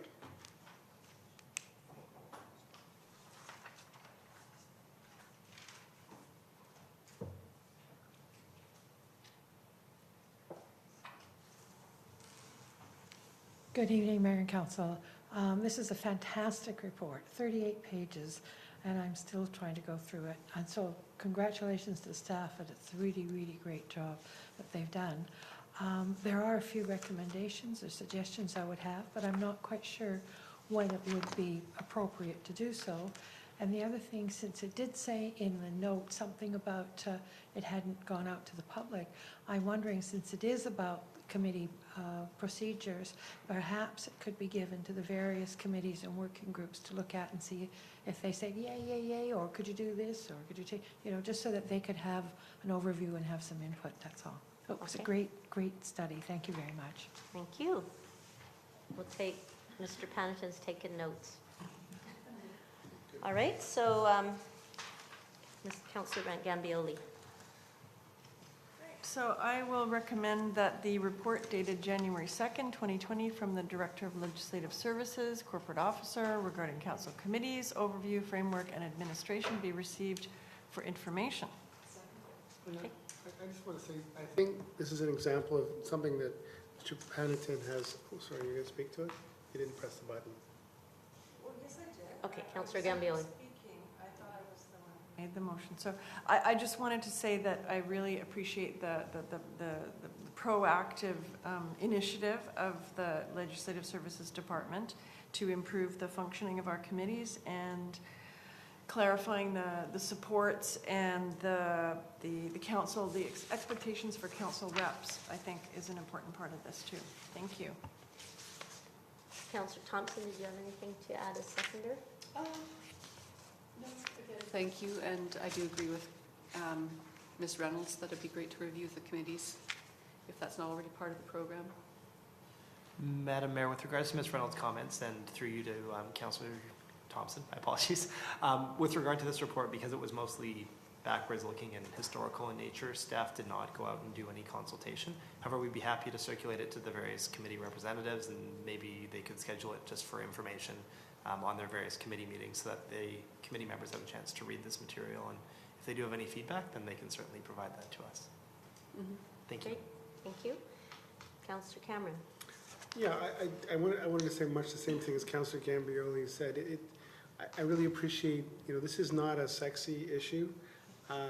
Well, I guess some, amongst legislative services officers, I guess it might be considered quite exciting, but for most humans, it's probably, the merits of this probably seem somewhat questionable. But I think, having been on council for a few years, what I appreciate is the initiative taken by Mr. Panneton and Mr. Cook and their staff to bring this forward, to do this work, to go into it. And I think this kind of organization is something that serves the organization well going into the future, because people change, they leave, they come, they go, and we lose corporate knowledge. But we have these procedures sort of nailed and tight. It means that anyone can come into the role and get up to speed much faster, and our committees are going to function better, our organization functions better, it's more efficient. And at budget time, I think it's important for the public to realize the amount of ongoing kind of best practices review that goes on in every department under Ms. Lemus's watch for her entire time here. It isn't that everybody just sits back and says, oh great, we've got this money, let's spend it, and go have a coffee. I think there's a continuous effort to improve, and this report demonstrates that ethos. So it's appreciated, even if it isn't very exciting. Thank you. And Mr. Panneton, I just have one question. I did read this a while ago, so I don't believe it's answered in the documentation. There is an Appendix A at page 11, page 127 of committee, or there's a council report on the front page, and then the committee report on the back page. Yes, Madam Mayor. Were you also looking for feedback on either of those two documents? Madam Mayor, these documents came forward in 2001, and I don't believe have been amended since. So there's already an existing council report format that exists. There's a template, and I mean, it's the one that report is written on, and all the council reports that you see. Yeah. So it is quite out of date. I don't know if staff will be recommending a new council report template or committee report template when we bring forward the rewritten policy. But if we do at that time, we might be soliciting, or prior to that, we might be soliciting council for their feedback. Sure. Yeah, it was kind of out of place looking at it. Yes, this was current, circa 2001. Yeah. Okay, great. Okay, thank you very much. So, Councillor, I've got the motion on the floor, and I will call the question. All in favor? Opposed? Carried. Thank you. So, moving to item number. There's no file items, no new business. Number 12, consent agenda items. Yeah, I'll recommend that the consent agenda items as follow be approved. Second. Okay, all in favor? Opposed? Carried. Thank you. Moving to the council reports. Item 14. Any reports tonight? Councillor Cameron. Exceedingly briefly, the Arts Facilities Advisory Group is coming dangerously close to getting a final report that will be going to the public and to council with some recommendations on the preferred locations for an arts facility. So that's exciting and is a product of much hard work and deliberation. Great, thank you. I'll just comment briefly on the last Next Step meeting. We have engaged a consultant who will be starting soon to John Forstick, and he's been meeting with all the members of the committee to understand a framework of prioritization and decision making, and to support us in the goals of the Next Step going forward. The committee endorsed about a dozen concrete priorities, transportation improvement priorities arising out of the InStep report, as well as an emphasis, and Councillor Gambioli will be pleased to hear this, an emphasis on communication, education, data management, metrics, the website, and what's the last one? Anyway, a number of the contextual mechanisms that'll help us, and tracking of our progress. So this will help us, I think, really keep the public apprised, keep the councillors on the North Shore apprised of what we're doing, and that's an important part of actually achieving goals. The other news that came out of the committee that was fairly significant from Kilsalem, from the Squamish Nation. The Squamish Nation has formally approved a recommendation to complete the lower road extension of the lower roads, both the portion in the west as well as the Barrow Spicer portion in the east. So the Squamish Nation has explicitly done that. They've also formed an economic development branch, which will be separate from council, and Councillor Lewis will be the representative from council on that. And they have identified that in the future their most effective form of economic development will be around real estate development. So those were, I think, fairly significant pieces of information coming from the Squamish Nation. Can you just clarify what were the name of the roads? Where are those roads you're discussing? Barrow Spicer, which is near the Second Narrows Bridge. Okay. And then there's the section that we all know about. Second Narrows. And then the other is coming west from First Street over the Capilano River behind Park Royal. That's the White Bridge. Madam Mayor, did they talk about a casino? No, not at all.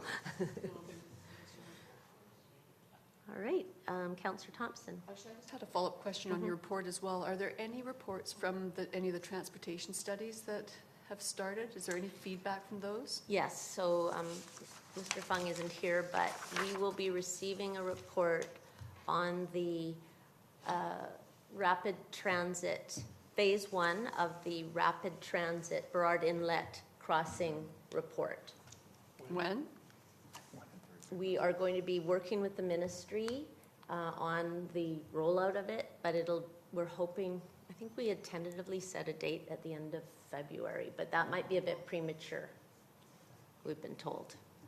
And then the one from Horseshoe Bay to? The corridor study? Yep. I don't have an update on the timing of that one. And then there's the last study is the federal one, which is the Western Economic Development one. I don't have an update on those. So those do form the basis of our priorities for this year. Okay, thank you. Just a follow-up question again on the wins and schedule. So the news about the lower level road, that's welcome. Is there any kind of general schedule to that, or Councillor Cameron's just shaking his head? Madam Mayor, is there anything that No. you heard? So it was just really a policy position way up high level. Okay, thank you. But I think it's a statement of the significance of that. The completion of the lower level roads did form one of the recommendations of the next in-step report. Yeah. So affirmation of that from a needed partner, really, because of the land, important. is, I think, a fairly significant advancement. Madam Mayor, my understanding from some people I've talked to is that development-wise, the focus is going to be on developing the lands across from International Plaza and that piece of land, and that's the one that, for development-wise? To the west, yeah, I think the west. So, and then, of course, none of the lower level road stuff can really be done until the sewage treatment plant is finished, and the old treatment plant is done. And then there's the whole matter of crossing the Capilano with the new bridge, who's going to pay for it, the engineering. So even if the Squamish this was their priority, and they've got the LDB lands and Jericho lands and all those things, even if that was next, we're talking years and years and years before this was moved forward, in my estimation, but. Yes, no, thank you for that. Okay, Councillor Soprovich. Thank you, Madam Mayor. Very exciting news on the lower level road. I came here in 1960 and I saw the plans. Pretty exciting. Thank you, Bill, for that historical commentary. All right. Now, any other reports? Oh, Councillor Wong. So I will move to Okay. accept the reports for information. Seconder? Second. All in favor? Opposed? Carried. Thank you. Moving along to public questions and comments.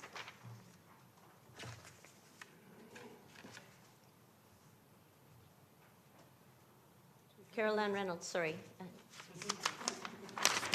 I just thought it was. We should just write her name at the top. I know, just photocopy the form with her name already on it. And I thought there were so many people ahead of me. Just a few things. By the way, some of the reports are really good, and of course, I just think that David Hawkins unfortunately is gone, but I've always had a high opinion of the work he's done. And it did occur to me that it would be nice and helpful if some of the slides could be put on the website so that I could tell people, go look at this. So I'd like to suggest that. Councillor, Mr. Panneton. Thank you, Madam Mayor. Just for Ms. Reynolds' benefit, for any district presentation, so staff presentation, staff are putting those slides on the website the next day. So by the end of 4:30 tomorrow, all the staff presentations should be on the website. And we're doing that on a regular basis. So That's every great. meeting. And the other new thing I've seen you do is you've put the month on the calendar. So when I put that's great too. So thank you very much. I did have a couple of other questions. Speaking about the notice of motion and diversity of our place, I guess creed means Jewish, because I do know that there was a prohibition for Jews as well. And the other, two other things about that is I prefer the French call for our First Nations, if we're not going to use First Nations, say Amerindian, because the people from India are called Indians. So I always use Amerindian for ours. But then it occurred to me, are there restrictions on reserves? I suppose I don't know, whites can't live on reserves, but I know that's very restricted. But anyway, I agree with you, it's symbolic, and I think we've all come a great way, and I think it's great we're all mixing, and I do think that the crash was terrible, but it has, as many people have said, it's brought us closer together in many ways. The other question I have is with regard to the budget. There used to be a book with the FTEs by department. It was discontinued and it was brought back, and I'm wondering if it's going to be for this year. Secondly, if the cost, as someone brought up the question of how much going to the land titles and doing all that research would cost, is the cost for that already in the budget? We don't have that number. Pardon? That's the work that we are going to do. Staff are going to research what will be involved and what the cost will be, and bring it back within 60 days. Okay, that's fine. That's fine. I mean, I'm not disagreeing. I just thought that I wondered if it was already in the budget and what would happen with that. So anyway, thank you very much. Still looking forward to Heritage Week. I'll come back with more information. Thank you very much. Thank you very much. I don't see any other speakers on the speaker list, so I will move to ask Councillor Cameron to move to. I get the big one this week. All right. I will move to adjourn the January so-and-so council meeting, 27th council meeting, 2020. Second. All in favor? Opposed? Carried. Thank you, everyone. Good night.